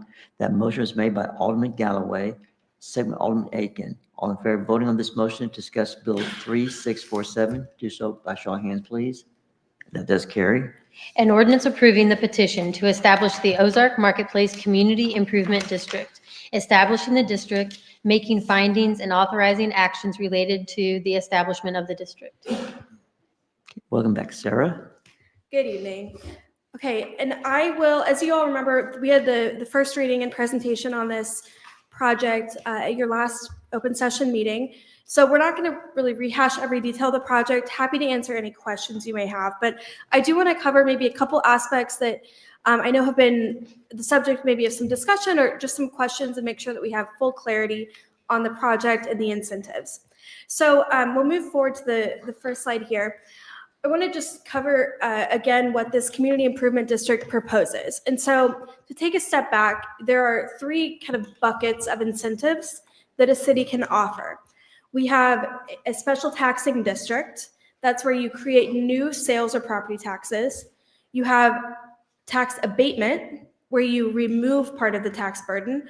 And you have redirection of taxes, where you take taxes and you put it into a different bucket to pay for specific costs. Those are kind of our 3 types. The CID is going to fall into that special taxing district. The 353 that we'll talk about in a minute falls into the abatement side. But combined, as you'll see in this presentation, the effect of those 2 is the redirection of the taxes. And so that's kind of where we're going in this presentation. But to start out with, the Community Improvement District proposes two kind of prongs. The first is an additional 1% tax on retail sales within the CID. This revenue would go to the CID to repay the developer for eligible improvement costs. These are the public improvement costs we talked about last meeting. Again, happy to go into those if needed. This is an additional tax, so it has no impact on existing sales taxes collected by the city, county, any other entity that may impose the sales tax. Now, the second component of the CID is a special assessment on real property. This is an additional amount that is collected on the real property, sort of like a property tax, but it's a special assessment, and that's the property within the CID. This is billed and collected with the tax bill in the normal process of paying taxes on your property. The revenue from that also goes to the developer to repay eligible improvement costs. So both of those buckets are additional revenue streams that combined will help pay these additional costs. Now, I'm going to flip over to what our 353 is here. The 353, as I mentioned, is an abatement of taxes. And so we have two columns here. The one with the state is kind of what the Missouri statutory scheme is. This is what's allowed by state statute. And that's in years 1 through 10, 100% abatement on the increase in assessed value of land and improvements. We'll see that visually in just a minute. But then in years 11 through 25, the state statutes allow 50% on the total assessed value of land and improvements. Now, the city of Ozark has gone a step further from that and implemented a policy that recommends an abatement structure that is more restrictive, more conservative, or more protective to the taxing entities. And that's laid out here, years 1 through 5, 100% on the increase, then it goes 87 on the increase, and you can see, but in the years 11 through 25, again, those percentages are on the total. And so that's where you can see the difference. And just as a little bit of background, the conversations with the developer started out as obviously, as anyone, right, that would come, it's okay, the state statute allows this. City staff has had the discussion, okay, here's our policy. The developer said, okay, well, we will go with the policy. And so that's kind of where that protection is coming in on the policy level. And so we'll move forward a slide here to kind of get a visual of how this works. So if you look at the status quo on the land, and we're going to assume no 2% increase and things like that are fully fleshed out in the tax impact analysis, but for ease of kind of presentation here on the concept, we're just going to assume status quo. This stays static at, we'll say, $20 per $100 of assessed value, as you can see here. Now, you'll see that base kind of going through. So if we go then to the next slide and see what happens if the developer were to build the project with no incentive. Now, this would be just like any person goes and builds something on their land, you get an increase in that assessed valuation. You see that this base and the increase in taxes is what we're going to call our market tax burden. That's what any property other than city-owned would generate in tax revenue. So that's what, if you have a third-party restaurant trying to come in, they're going to expect to pay the market tax burden. And so now we'll start layering our incentives and see kind of the impact on that. And so if you'll go then to the next slide, the Community Improvement District. We're going to disregard right now the sales tax aspect because that's obviously sales tax when we're talking about real property. Now, the city's policy does not outline a guideline for special assessments. Neither does state statute. State statute allows CIDs to impose a special assessment virtually at any rate that they would like, as long as it's equitable among the property within the CID. And that's because it's self-imposed, right? And so that's the guardrail there. Now, the developer has proposed, and what's in the documents is this outline of special assessments. These numbers might look familiar. They'll continue to look familiar throughout. But again, it's a 100% special assessment in year 1 through 5, goes down to 12% in years 21 through 25. And so what does that look like compared to that scenario we had of the market tax burden? So we'll go to the next slide there, and you can see this is what would happen if you had the project with just the CID special assessment. So now in years 1 through 5, instead of paying the $120 for assessed value, you're going to pay $220. Again, these are just numbers, but $220. And so you can see that that becomes a tax burden on anyone operating within that. So it then becomes hard to attract businesses, restaurants, because they're either going to pay more in rent or it's going to be passed along in actual taxes, things like that. So that's the effect of just having the CID special assessment on the project. Now, we're going to look next at the effect of just having the 353 tax abatement. Again, you see these numbers, right? And so it's 100% down to 12%, again, in line with the city's policy. And so if you just have, this next graph is just the project with a 353 tax abatement. What does that tax abatement look like? Well, now you've gone down to less than the market tax burden, right? Years 1 through 5, it's no increase in taxes, it's realized, and then it progresses up as it goes. Again, that base drops off because of the scheme. The first 10 years, the base is included, and then it drops off as the percentages increase along with state statute and the city's policy. So what happens if we have both of these incentives together, as we do here? Well, the effect of that is that we equalize out the market tax burden. And this is what I was saying about redirecting our taxes. And so in year 1 through 5, all of that increase in assessed valuation that used to, or that typically would go to taxes, is now redirected into the CID to repay costs. Gradually, from years 6 through 25, that the redirection amount kind of levels out, and in years 21 through 25, it's a majority going back to the taxing districts. Now, I will say that base tax, years 1 through 10, will still go to the taxing districts as normal. So you'll see that 20% is still going to go there no matter what in this scheme. I'm not sure the exact amount. It would be on the tax impact analysis. But so that's just kind of an overview or explanation of how these incentives work together and why both are being asked. So I will pause there and see if there's any questions on the incentive scheme and how the cooperation between the two. Campbell. So since they're combined, how does the effect of blighting work in there? Because blighting falls into place with the 353, correct? I'm sorry, the effect of what? Blighting. Sorry, I didn't hear the word. I'm sorry. Yeah. So the blighting falls into the 353 category. Yeah, so the blighting is actually, it's found in the CID petition and the 353. Did you say the CID, CID and the petition, 353? yes. Okay. They both So it's in incorporate the blight both. finding. Yes, a CID does not require a blight finding, but it allows the CID to do additional improvements with the money. Although in this case, it's limited. We've limited it to public. So the blighting doesn't have a lot of impact on the CID in this case, but it is incorporated into the CID. Okay. I have another question, Oh, but yes, I'll sir. wait until somebody else. No one else, go ahead, sir. Okay. This is probably way outside the box, but that's because I'm a little bit ignorant to the process, I guess. On the CID part, why couldn't a developer have an internal agreement with his, I'm going to call them tenants,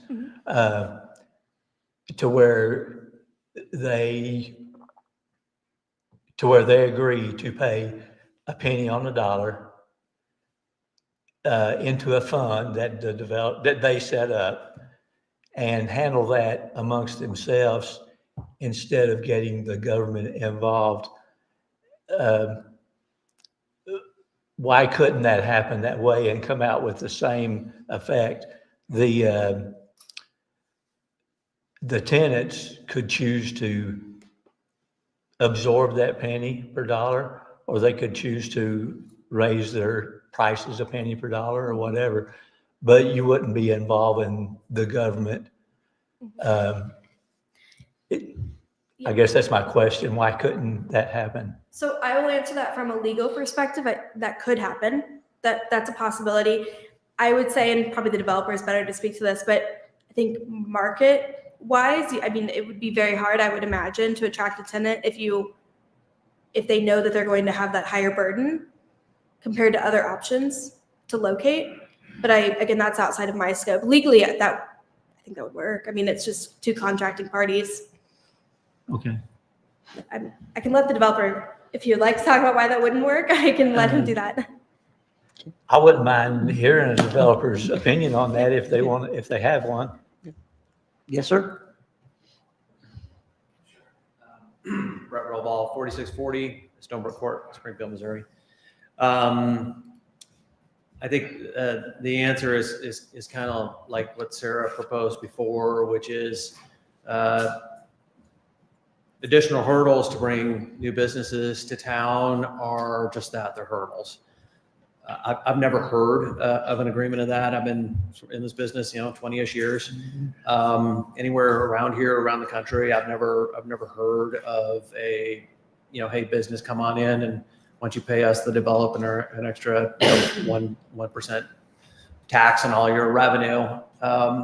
What we found over the years is these regional and national businesses, or it might be Ozark versus Republic, or Ozark versus Fargo, North Dakota, or Ozark versus Lincoln, Nebraska. And so if one is more difficult than the other, they just move to Lincoln or Fargo or Columbia or Ozark or whatever. So we're trying to make this as easy as possible to recruit new businesses into town. And just from a market perspective, we'd be putting Ozark in this development in particular at a disadvantage. Okay. Any other questions from the board?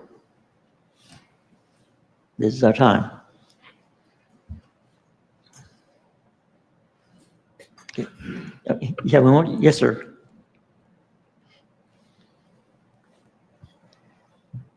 Could you have the lady from Gilmore Bell come back Okay. up? Yes, Miss Sarah.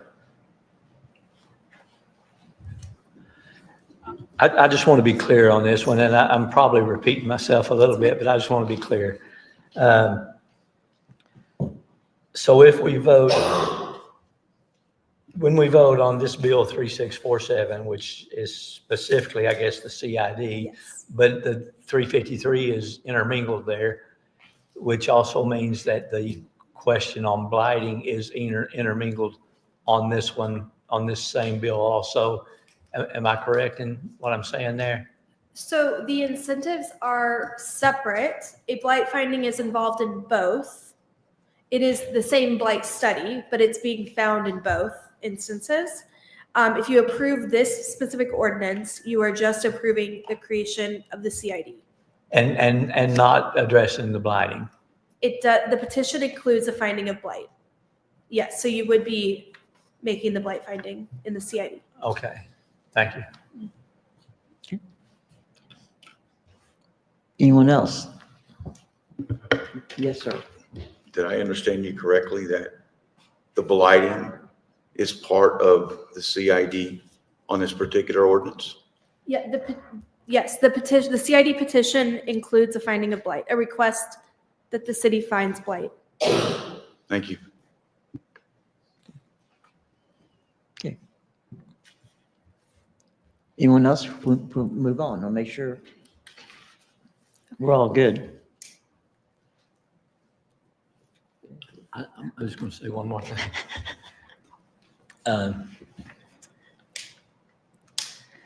I personally, I speaking for myself,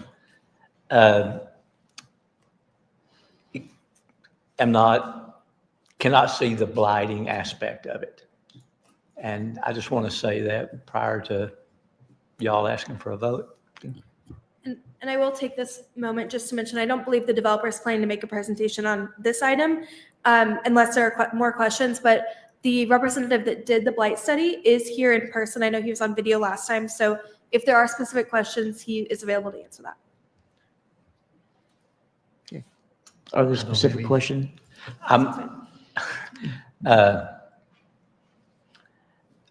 I listened to is that Mr. Stennett? Starrett, yes. I'm Starrett, okay, yeah. I heard his explanation and I think I absorbed it and understood everything he said. I'm just not there with it yet. That's fair. I just wanted to make it known that he was here tonight. I appreciate that. Yeah, just make the offer. Okay. Okay, I want to make sure before we move on, everybody's ready? Okay.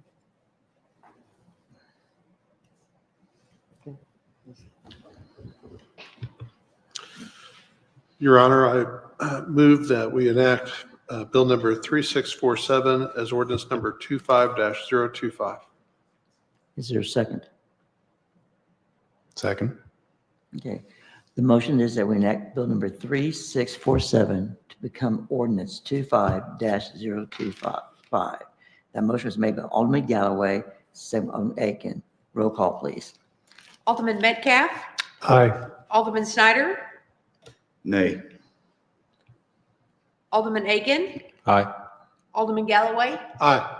Alderman Hutchinson, Aye. Alderman Campbell. Nay. We have 4 aye votes, 2 nay, motion carries. Thank you.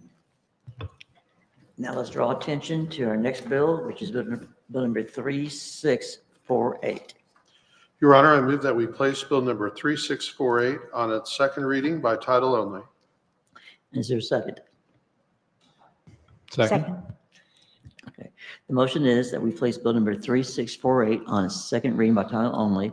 That motion was made by Alderman Galloway. It was seconded by Alderman Aiken. All in favor of voting on the motion to discuss Bill 3648, do so by show of hands. That does carry. And as a reminder, yes. Go ahead. No, go ahead. An ordinance approving the Chapter 353 redevelopment plan for Ozark Marketplace Redevelopment Corporation, declaring the area described in the redevelopment plan to be a blighted area, taking other actions to implement the redevelopment plan, and approving a redevelopment agreement. As a reminder, this will not follow our normal process. We will be opening this up as a public hearing. And so with that, the mayor, I would turn to you to open that up. Yeah. So now the public hearing for Bill number 3648 is now open. Good evening. I will not go back through everything, but I do want to just reincorporate the presentation that I made and again reiterate that the city's policy in its economic development policy is being followed by the proposal, just kind of as a guidance there. And I do believe that the developer is going to highlight a few specific items on the tax impact analysis that may be important for you all to hear again.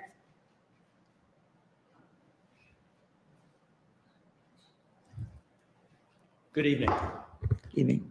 Good evening. Brian Engel with the Rasfretz White Goss Law Firm at 4510 Bellevue Avenue in Kansas City, Missouri. I'm very happy to be with you again here this evening. And as Sarah mentioned, and with her slides, I thought that was extremely helpful to see visually how the incentives for the CID and 353 go hand in hand. I'm going to talk specifically about the 353, put a little more detail on that incentive. Thank you. As you can see here, this is the boundary. Can you actually move forward a few more slides to the 353? So, oh, that's it. Perfect. Thank you. These slides were shown at the last meeting. So I'm not going to go through each one individually, but just as a refresher, this, of course, is the boundary for the 353 redevelopment area. And if you could move forward, please. And on this slide, as Sarah mentioned, the blight study is included in the plan that is before you this evening. It also includes a tax impact analysis that I'm going to talk about in a little more detail in a moment. Both the blight study and the tax impact analysis were prepared by Starrett Urban LLC. Pat Starrett is here this evening should you have any questions for him. And so for 2024, the assessed valuation of this property was $8,038. Of course, the property is undeveloped. It was changed. The classification was changed last year from ag to commercial as a result of the city's annexation and rezoning of the property in anticipation of this project. And so that breaks down to total real property taxes of $614.80 for 2024. So as the plan shows in the tax impact analysis, the estimated assessed valuation upon full build out of the project is estimated to be $6.4 million that would generate an estimate of $203,389. That's during the first year of the full build out. Of course, it would go up from there. And if you wouldn't mind fast forwarding to this, back one more. Yes, thank you. So this is a slide showing the impact on the Ozark R6 school district. This is taken directly from the tax impact analysis that's in the plan before you. And I just wanted to highlight some of the estimated figures. First is year 10, which would be 2035. The column on the left shows the taxes payable to the school district without any development. So the $347, that's the share of the $614 for 2024 that's allocated to the school district. So that's money that would be paid until this property gets developed to the school district. As Sarah said, the base for the first 10 years continues to get paid to all of the taxing jurisdictions. And then in year 2045, you can really see where the value of the tax abatement, it's a little, I don't have a pointer, so I apologize for that. So it's a little hard for me to describe the columns. But the column says value of tax abatement. You can see where the value fluctuates. Oh, thank you. From year to year. Oh, thank you. Right here.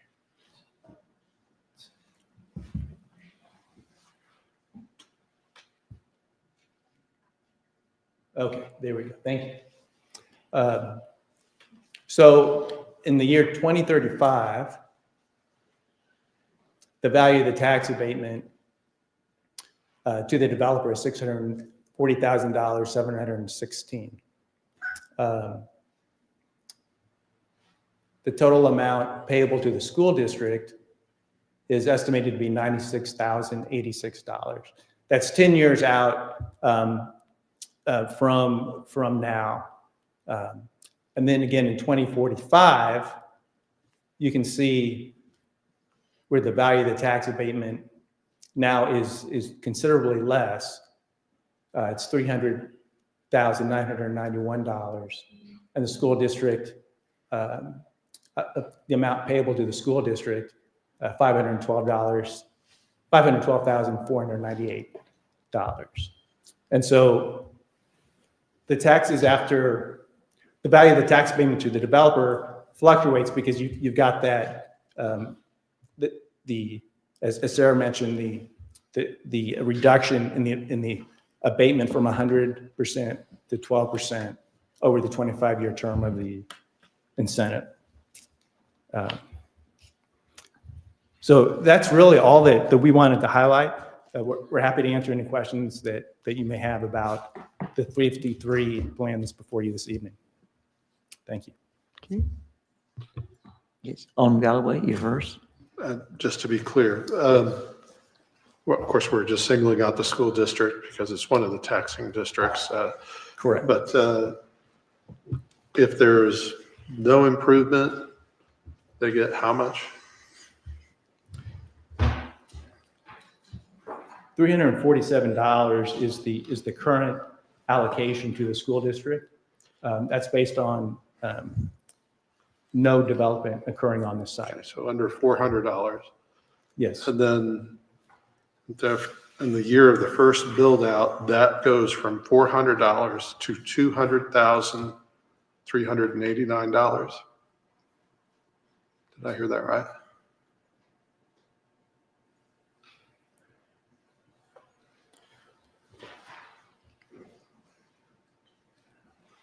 That's the amount of the estimated property taxes within the entire district.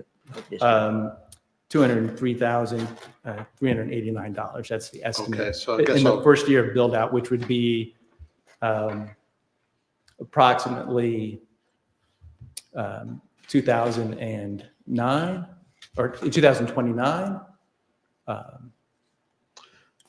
And so then I guess maybe I'll just rephrase my first question. So apples to apples, the taxing district will get how much if it's undeveloped? If it's undeveloped, it will continue to get $347. Now, that could increase over time. That's just based on the 2024 assessed value.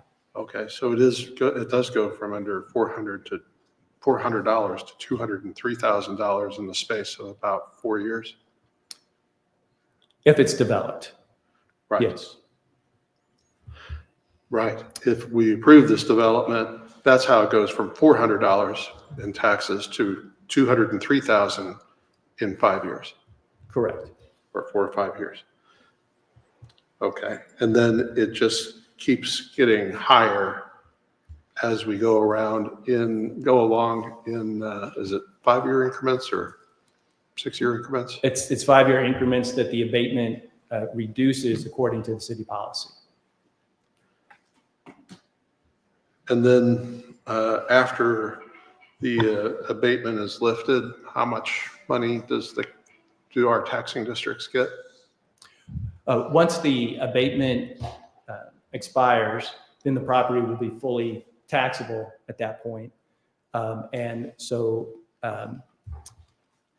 the taxing jurisdiction, the school district and all the taxing jurisdictions would then get their pro rata share of the full amount of the assessed value of the property. Any idea what that might be under your chart? Well, in 2050,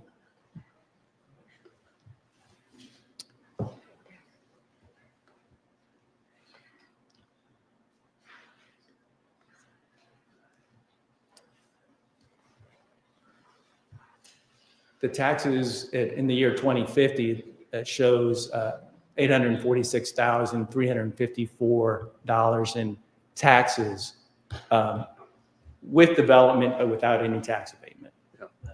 That's just a school district. That's just a school district. So that's not all the entities. That's not all the entities. So those figures are with the school district each time that I've asked about it. Correct. This slide is specifically referring to the school district. That's in the tax impact analysis. There is a spreadsheet like this for every taxing jurisdiction, the city, the county, the library district, et cetera. So your development will move our taxing districts out of the hundreds or tens of dollars for this particular property, for some in the hundreds of thousands, nearly $1 million per year. Correct. Okay. Thank you. Snyder, sir. Hey, sir, I appreciate your time tonight. I really do.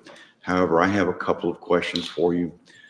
The first being, how do you determine or come to the determination that this property can be blighted if it's never been developed at all? Because by definition, it says redevelopment, and I just want to know how you came to that. And the second part of that question is, can you tell me how many taxing entities are going to be affected by the possible abatement of this property? I think there are approximately 15, 12, thank you, 12 taxing jurisdictions that have levies on the property within this redevelopment area. and they've all been provided notice of the public hearing this evening with a copy of the tax impact analysis so they can see exactly how their individual taxes will be impacted by this project. Okay. And your question about the blight? Yes, sir. I'd like to know how you come to the conclusion that this piece of property needs to be blighted or fits the definition of blight. That's very important to me and a lot of folks that are here tonight. Yes, the blight consultant is here this evening. Yes. He's available to answer that question specifically. Please. Yes.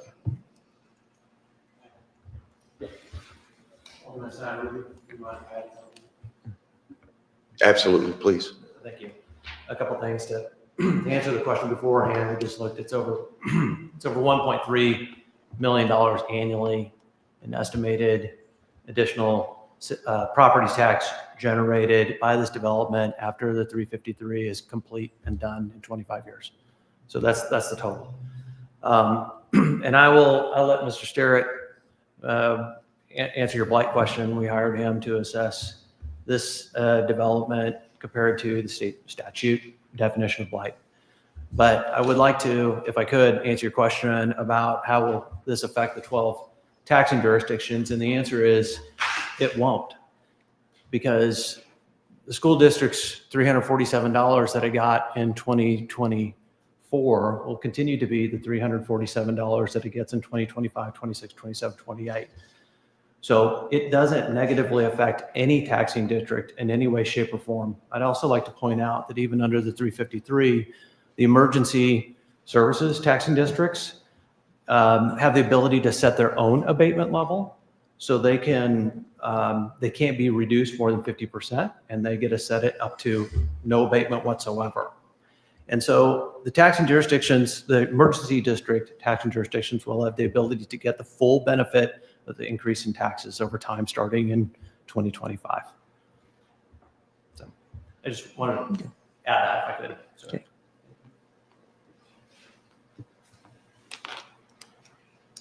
Thank you. My name is Patrick Sterrett of Sterrett Urban LLC, and prepared the blight study and the tax impact statement.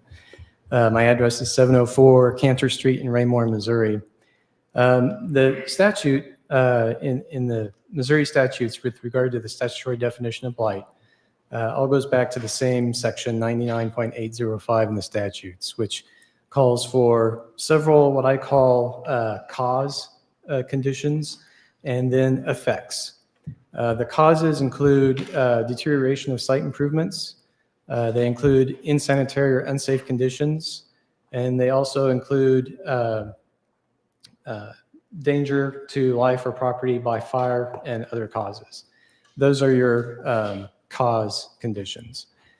In addition, then there are the effect conditions, one of which also has to exist in order for blight then to be declared for that particular redevelopment area. That includes a hindrance to housing accommodations. It includes an economic liability or a social liability, or as a harm to public health, safety, and welfare. In this case, there were several items, several conditions that serve as cause effects. One is the poor drainage causing unsafe conditions there on the property.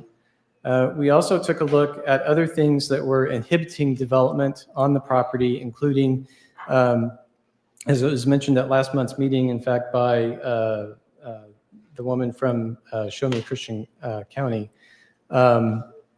those infrastructure improvements or the lack thereof, actually, and the cost to provide those in order for any kind of development to happen, especially for changing the use of that property, which is currently, of course, agricultural, as we all know, but within the city's land use plan that was approved at the same time as the comprehensive plan, that property, that redevelopment area, has been cited as the city wanting it to be commercial. But the cost of that, as it was deemed, was cost prohibitive.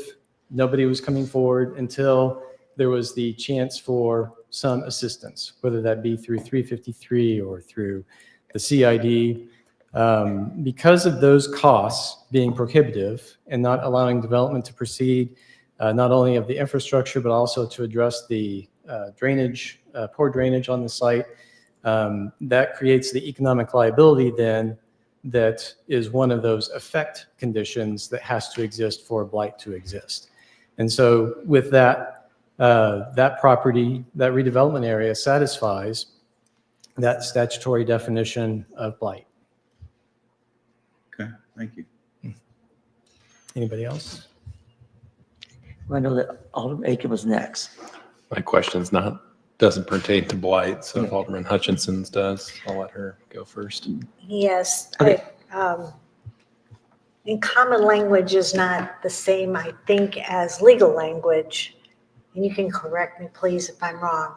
In common language, the word blight has always been equated with slum.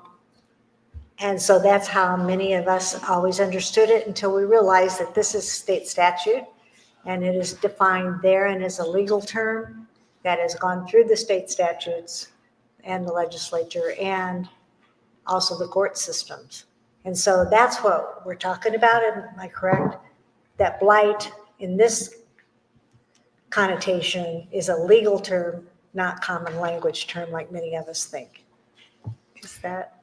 Yes, that's a fair characterization. The state legislature did amend the blight definition a few years ago and made the definition of blight the same across all the various incentive tools for 353, for CIDs, TDDs, for tax increment financing, for example. So now there's just one definition of blight in the state for all of those incentive tools.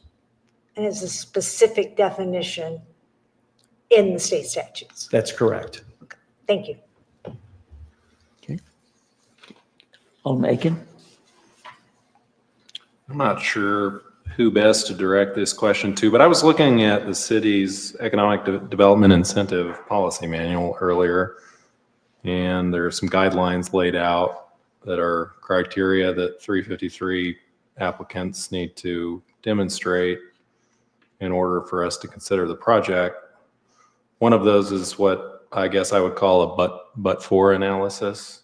And so first question is, has that requirement been satisfied? And maybe that is best addressed to our council. And what does that analysis look like? Correct. So the but-for analysis is really a certification of the developer saying that but for this incentive, they would not develop the property.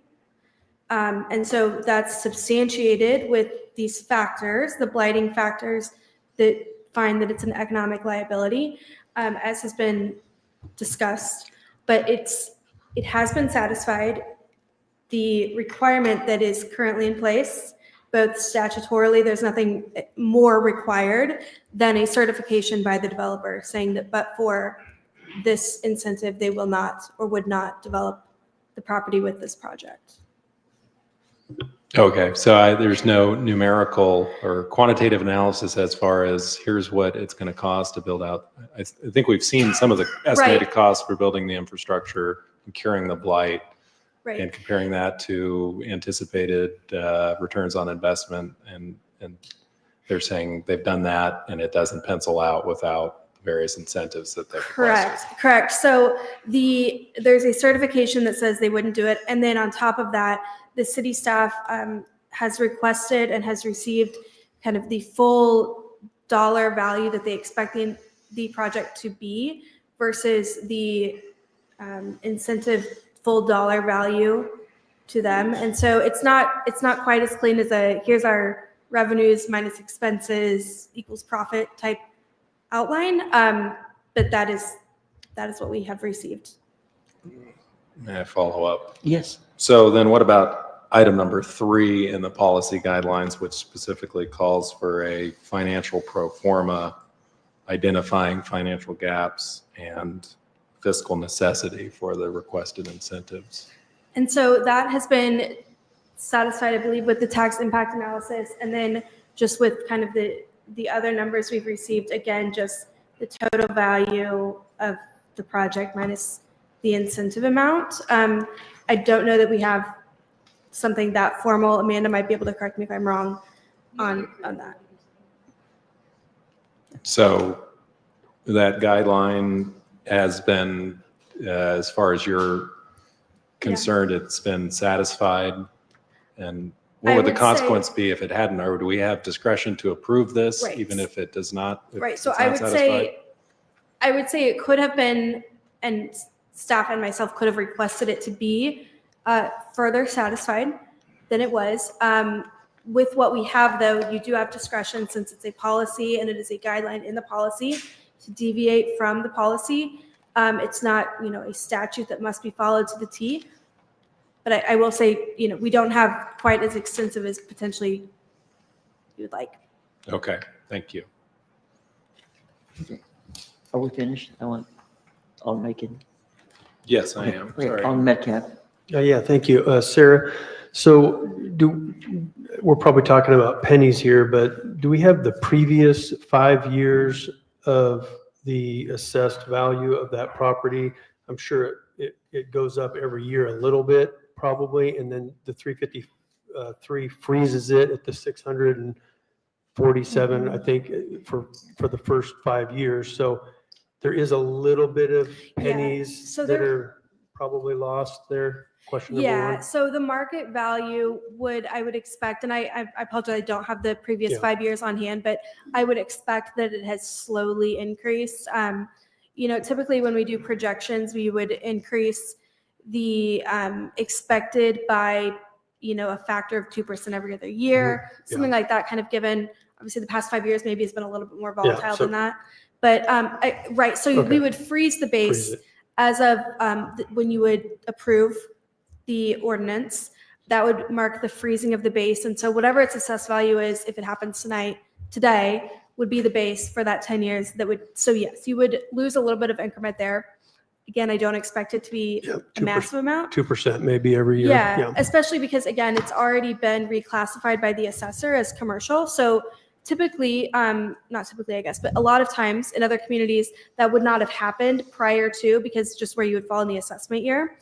And so typically it would just come in as agricultural. Your base would be an agricultural base, and then you would lose that even jump to commercial assessment. But that jump's already been made. So I think you are a little bit ahead there just based on the jump. And then my other question, I think you've already answered it, but as soon as Aldi's or McDonald's or anybody makes their first purchase on opening day, the sales tax is recovered immediately, and the tax entities for sales tax then is revealed or is realized. So yes, as soon as the first purchase or first sale is made, every taxing district that exists now immediately collects. So that's an immediate jump. The caveat that I just want to make sure is clear is the CID sales tax. So the CID would be enacted. They have a board meeting. They vote to impose a sales tax. There's an election within the district, and then you have to send notice to DOR and wait till the next calendar quarter starts. So the CID sales tax itself has a little bit of a lag time, although with the build out of development, it may be day one. But okay. The Thank rest you, of them, Sarah. yes. Thank you. Hutchinson. 2 questions. So about the CID, it's by state statute lasts for a certain period of time. But do I understand right that if the debt that it is enacted to pay is paid before that time, like maybe in 16 or 17 years, the CID would no longer gather that money? Correct. And so that is both in your policy and it is in the petition. It will be in the cooperative agreement that will come at a later date before you all. But yes, as soon as the costs that are allowed to be recouped and then have been certified as actually spent, as soon as those are repaid by the CID sales tax and special assessment, the CID would cease to exist, sales tax would come off, and the special assessment would cease as well. Okay. And another thing that I noticed, because I know the Ozark Special Roads District has been concerned and thinking about this. So they get $29 a year off the property right now. So for the next 5 years, they would get $145, and that would, if there's no development, that would continue to be, the $29 a year would continue to be pretty close to that at Pretty least. close, yeah. It would Pretty fluctuate close. based on the levy, but it would be very close. But on that chart, I think it said in year 6, on that chart, they will get $7,802 in 1 year. Correct. Which over the next 5 years, as compared to the 145 years for years 1 to 5, years 6 to 10 would bring them $39,636. So it seems like there's no risk there. Nothing's lost because they just, the first 5 years are getting what they would get anyway if there's no development forever. And are pretty close to it. Yes, the base stays there for the first 10 years. But again, at year 6, they also get a portion of the increment. Right, which is $39,636. So that would be a tremendous gain for them at that point, comparatively. Okay, thank you. Okay. Okay. Anyone else? Okay. Well, thank you, Sarah. Okay, the next step in this taxing hearing is, are there any taxing jurisdictions here that wish to make a comment? This is your time now.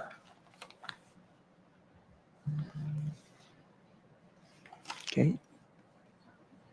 The Board of Aldermen did receive written correspondence from one taxing jurisdiction, the Ozark Special Road District, and received no written comments from any other taxing jurisdiction. Okay.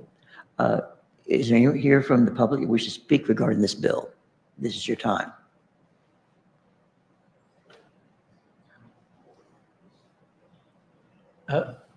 Possible point of order. Yes. You went from, did you ask for board comments and questions? Yes. Before you went to. We've been doing comments? that. That's what we've been doing. Okay. Yes. Okay. I think I saw a movement.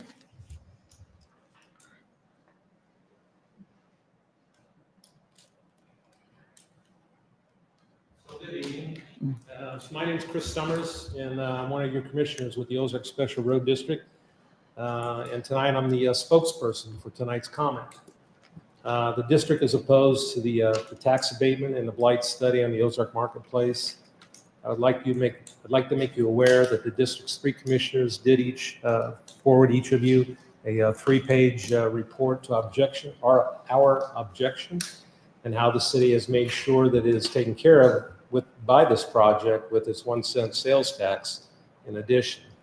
We, the district commissioners, believe staff and you, the Board of Aldermen, and Mr. Mayor, has not studied this area enough to fully understand the needs of the public infrastructure and the needs of the public are not being served by this development.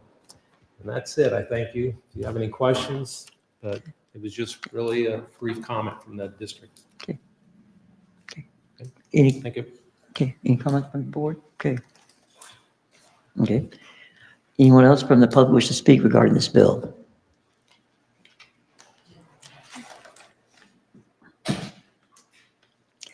Okay, I'm not seeing movement, so therefore, I'm now going to close at this time bill number 3648 as for the public comments.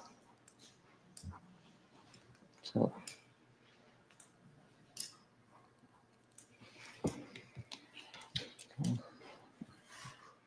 Your Honor, I move that we enact Bill number 3648 as ordinance number 25-026. Okay, is there a second?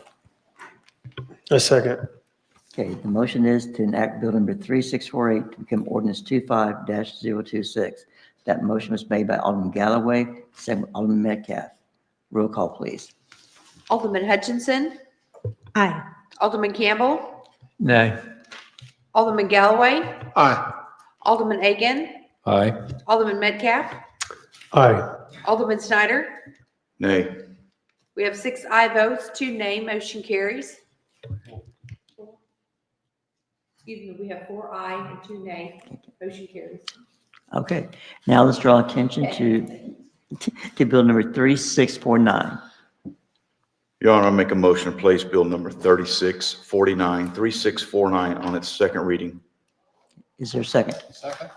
Okay, the motion is to replace bill number 3649 on second reading by title only. That motion was made by Alderman Snyder, is second by Alderman Galloway. All in favor of voting this motion, discuss bill 3649, do so by show of hands. And that does carry. An ordinance of the City of Ozark, Missouri, authorizing the city to enter into an intergovernmental agreement with the Missouri State Highway Patrol for participation in the United States Drug Enforcement Administration's High-Intensity Drug Trafficking Area Task Force. And we'll welcome our Chief of Police at this time. I'll be quick. We've been a part of the Drug Enforcement Administration's HIDTA Drug Task Force in Springfield for 18 years, the last 5 years of which we've received this subrecipient award grant through the Missouri State Highway Patrol, who is the fiduciary for the Office of Narcotics Control Board at the federal level. We're one of 17 counties in the state of Missouri that is a HIDTA designated county. Which means that we're available to apply for and receive these funds to help support our efforts to combat drug trafficking in Ozark and in the area. Be happy to answer any questions you may have. Any question for the chief? I'll go with Alderman Galloway first. I'm not sure. Okay. No, Chief, it's definitely a valuable resource with HIDTA, is that correct? Absolutely. Anytime you can take a task force approach to a wider regional problem, your results typically are much more effective than trying to do it by yourself. And when we can get money to do that, it's an excellent thing. Thank you. Alderman Galloway. I did pay attention, I promise, to the last time you spoke in public. And it was the first words out of your mouth. You had given a number, I think, of the number of drivers that are on 65 annually. Yeah. So a few years ago, north and southbound US 65 get over 30 million vehicles northbound and southbound every year. So I may have broke it down to the day, the week, the month, but over 30 million. I believe it's somewhere around 32 million each way. All right. Thank you. Yep. Anyone else? Question for the chief? Thank you. Okay. Your Honor, I make a motion to adopt bill number 3649 as ordinance number 25-027. Second. Okay. The motion is that we adopt bill 3649 to become ordinance 25-027. That motion was made by Alderman Snyder. It was seconded by Alderman Galloway. Roll call, please. Alderman Aiken. Aye. Alderman Snyder. Aye. Alderman Campbell. Aye. Alderman Metcalf. Aye. Alderman Galloway. Aye. Alderman Hutchinson. Aye. We have 6 aye votes. Motion carries. Okay. Now we'll draw attention to our last bill for the evening. It's bill 3650. Your Honor, I move that we place bill number 3650 on its second reading by title only. Second by. Second. Okay. The motion is to replace bill number 3650 on second reading by title only. That motion was made by Alderman Metcalf. It was seconded by Alderman Hutchinson. All in favor of voting on the motion to discuss bill 3650, do so by show of hands. It does carry. An ordinance of the City of Ozark, Missouri, vacating an unimproved right-of-way known as Estes Court, located generally south of East Bryant Street. And we'll welcome back our Director, Randall Whitman. Yes, sir. As with the last bill, we've not heard any additional comments, any jurisdiction utilities or adjoining property owners that have protested this vacation of the right-of-way of Estes Court. So be glad to answer any questions. Any questions? Okay. I'm not seeing any. Thank you, sir. You're welcome. Your Honor, I make a motion that we adopt bill number 3650 as ordinance number 25-030. No, 028. Okay. 28, sorry. Bad math. Okay. Is there a second? Second. Okay, okay. Okay, the motion is that we adopt bill number 3650 to become ordinance 25-028. That motion was made by Alderman Metcalf. It was seconded by Alderman Campbell. Roll call, please. Alderman Metcalf, Aye. Alderman Snyder, Aye. Alderman Aiken, Aye. Alderman Hutchinson, Aye. Alderman Galloway, Aye. Alderman Campbell. Aye. We have 6 aye votes, motion carries. Thank you. At this time, our city administrator, this is your time. Yes, Your Honor, I do not have a report for you this evening. You've been at it quite a while. Okay, any final comments from the board? I see your mic's on, Sir Alderman Snyder. Oh, give me that. Okay. You're seeing things. Okay, any final comments from the board? I'm not seeing any. I entertain a motion for adjournment. Is there Motion to adjourn, please. Second. okay, there is a motion to adjourn that was made by Alderman Snyder. It was seconded by Alderman Metcalf. All in favor on the motion to adjourn, do so by show of hands. It does carry, and we are adjourned.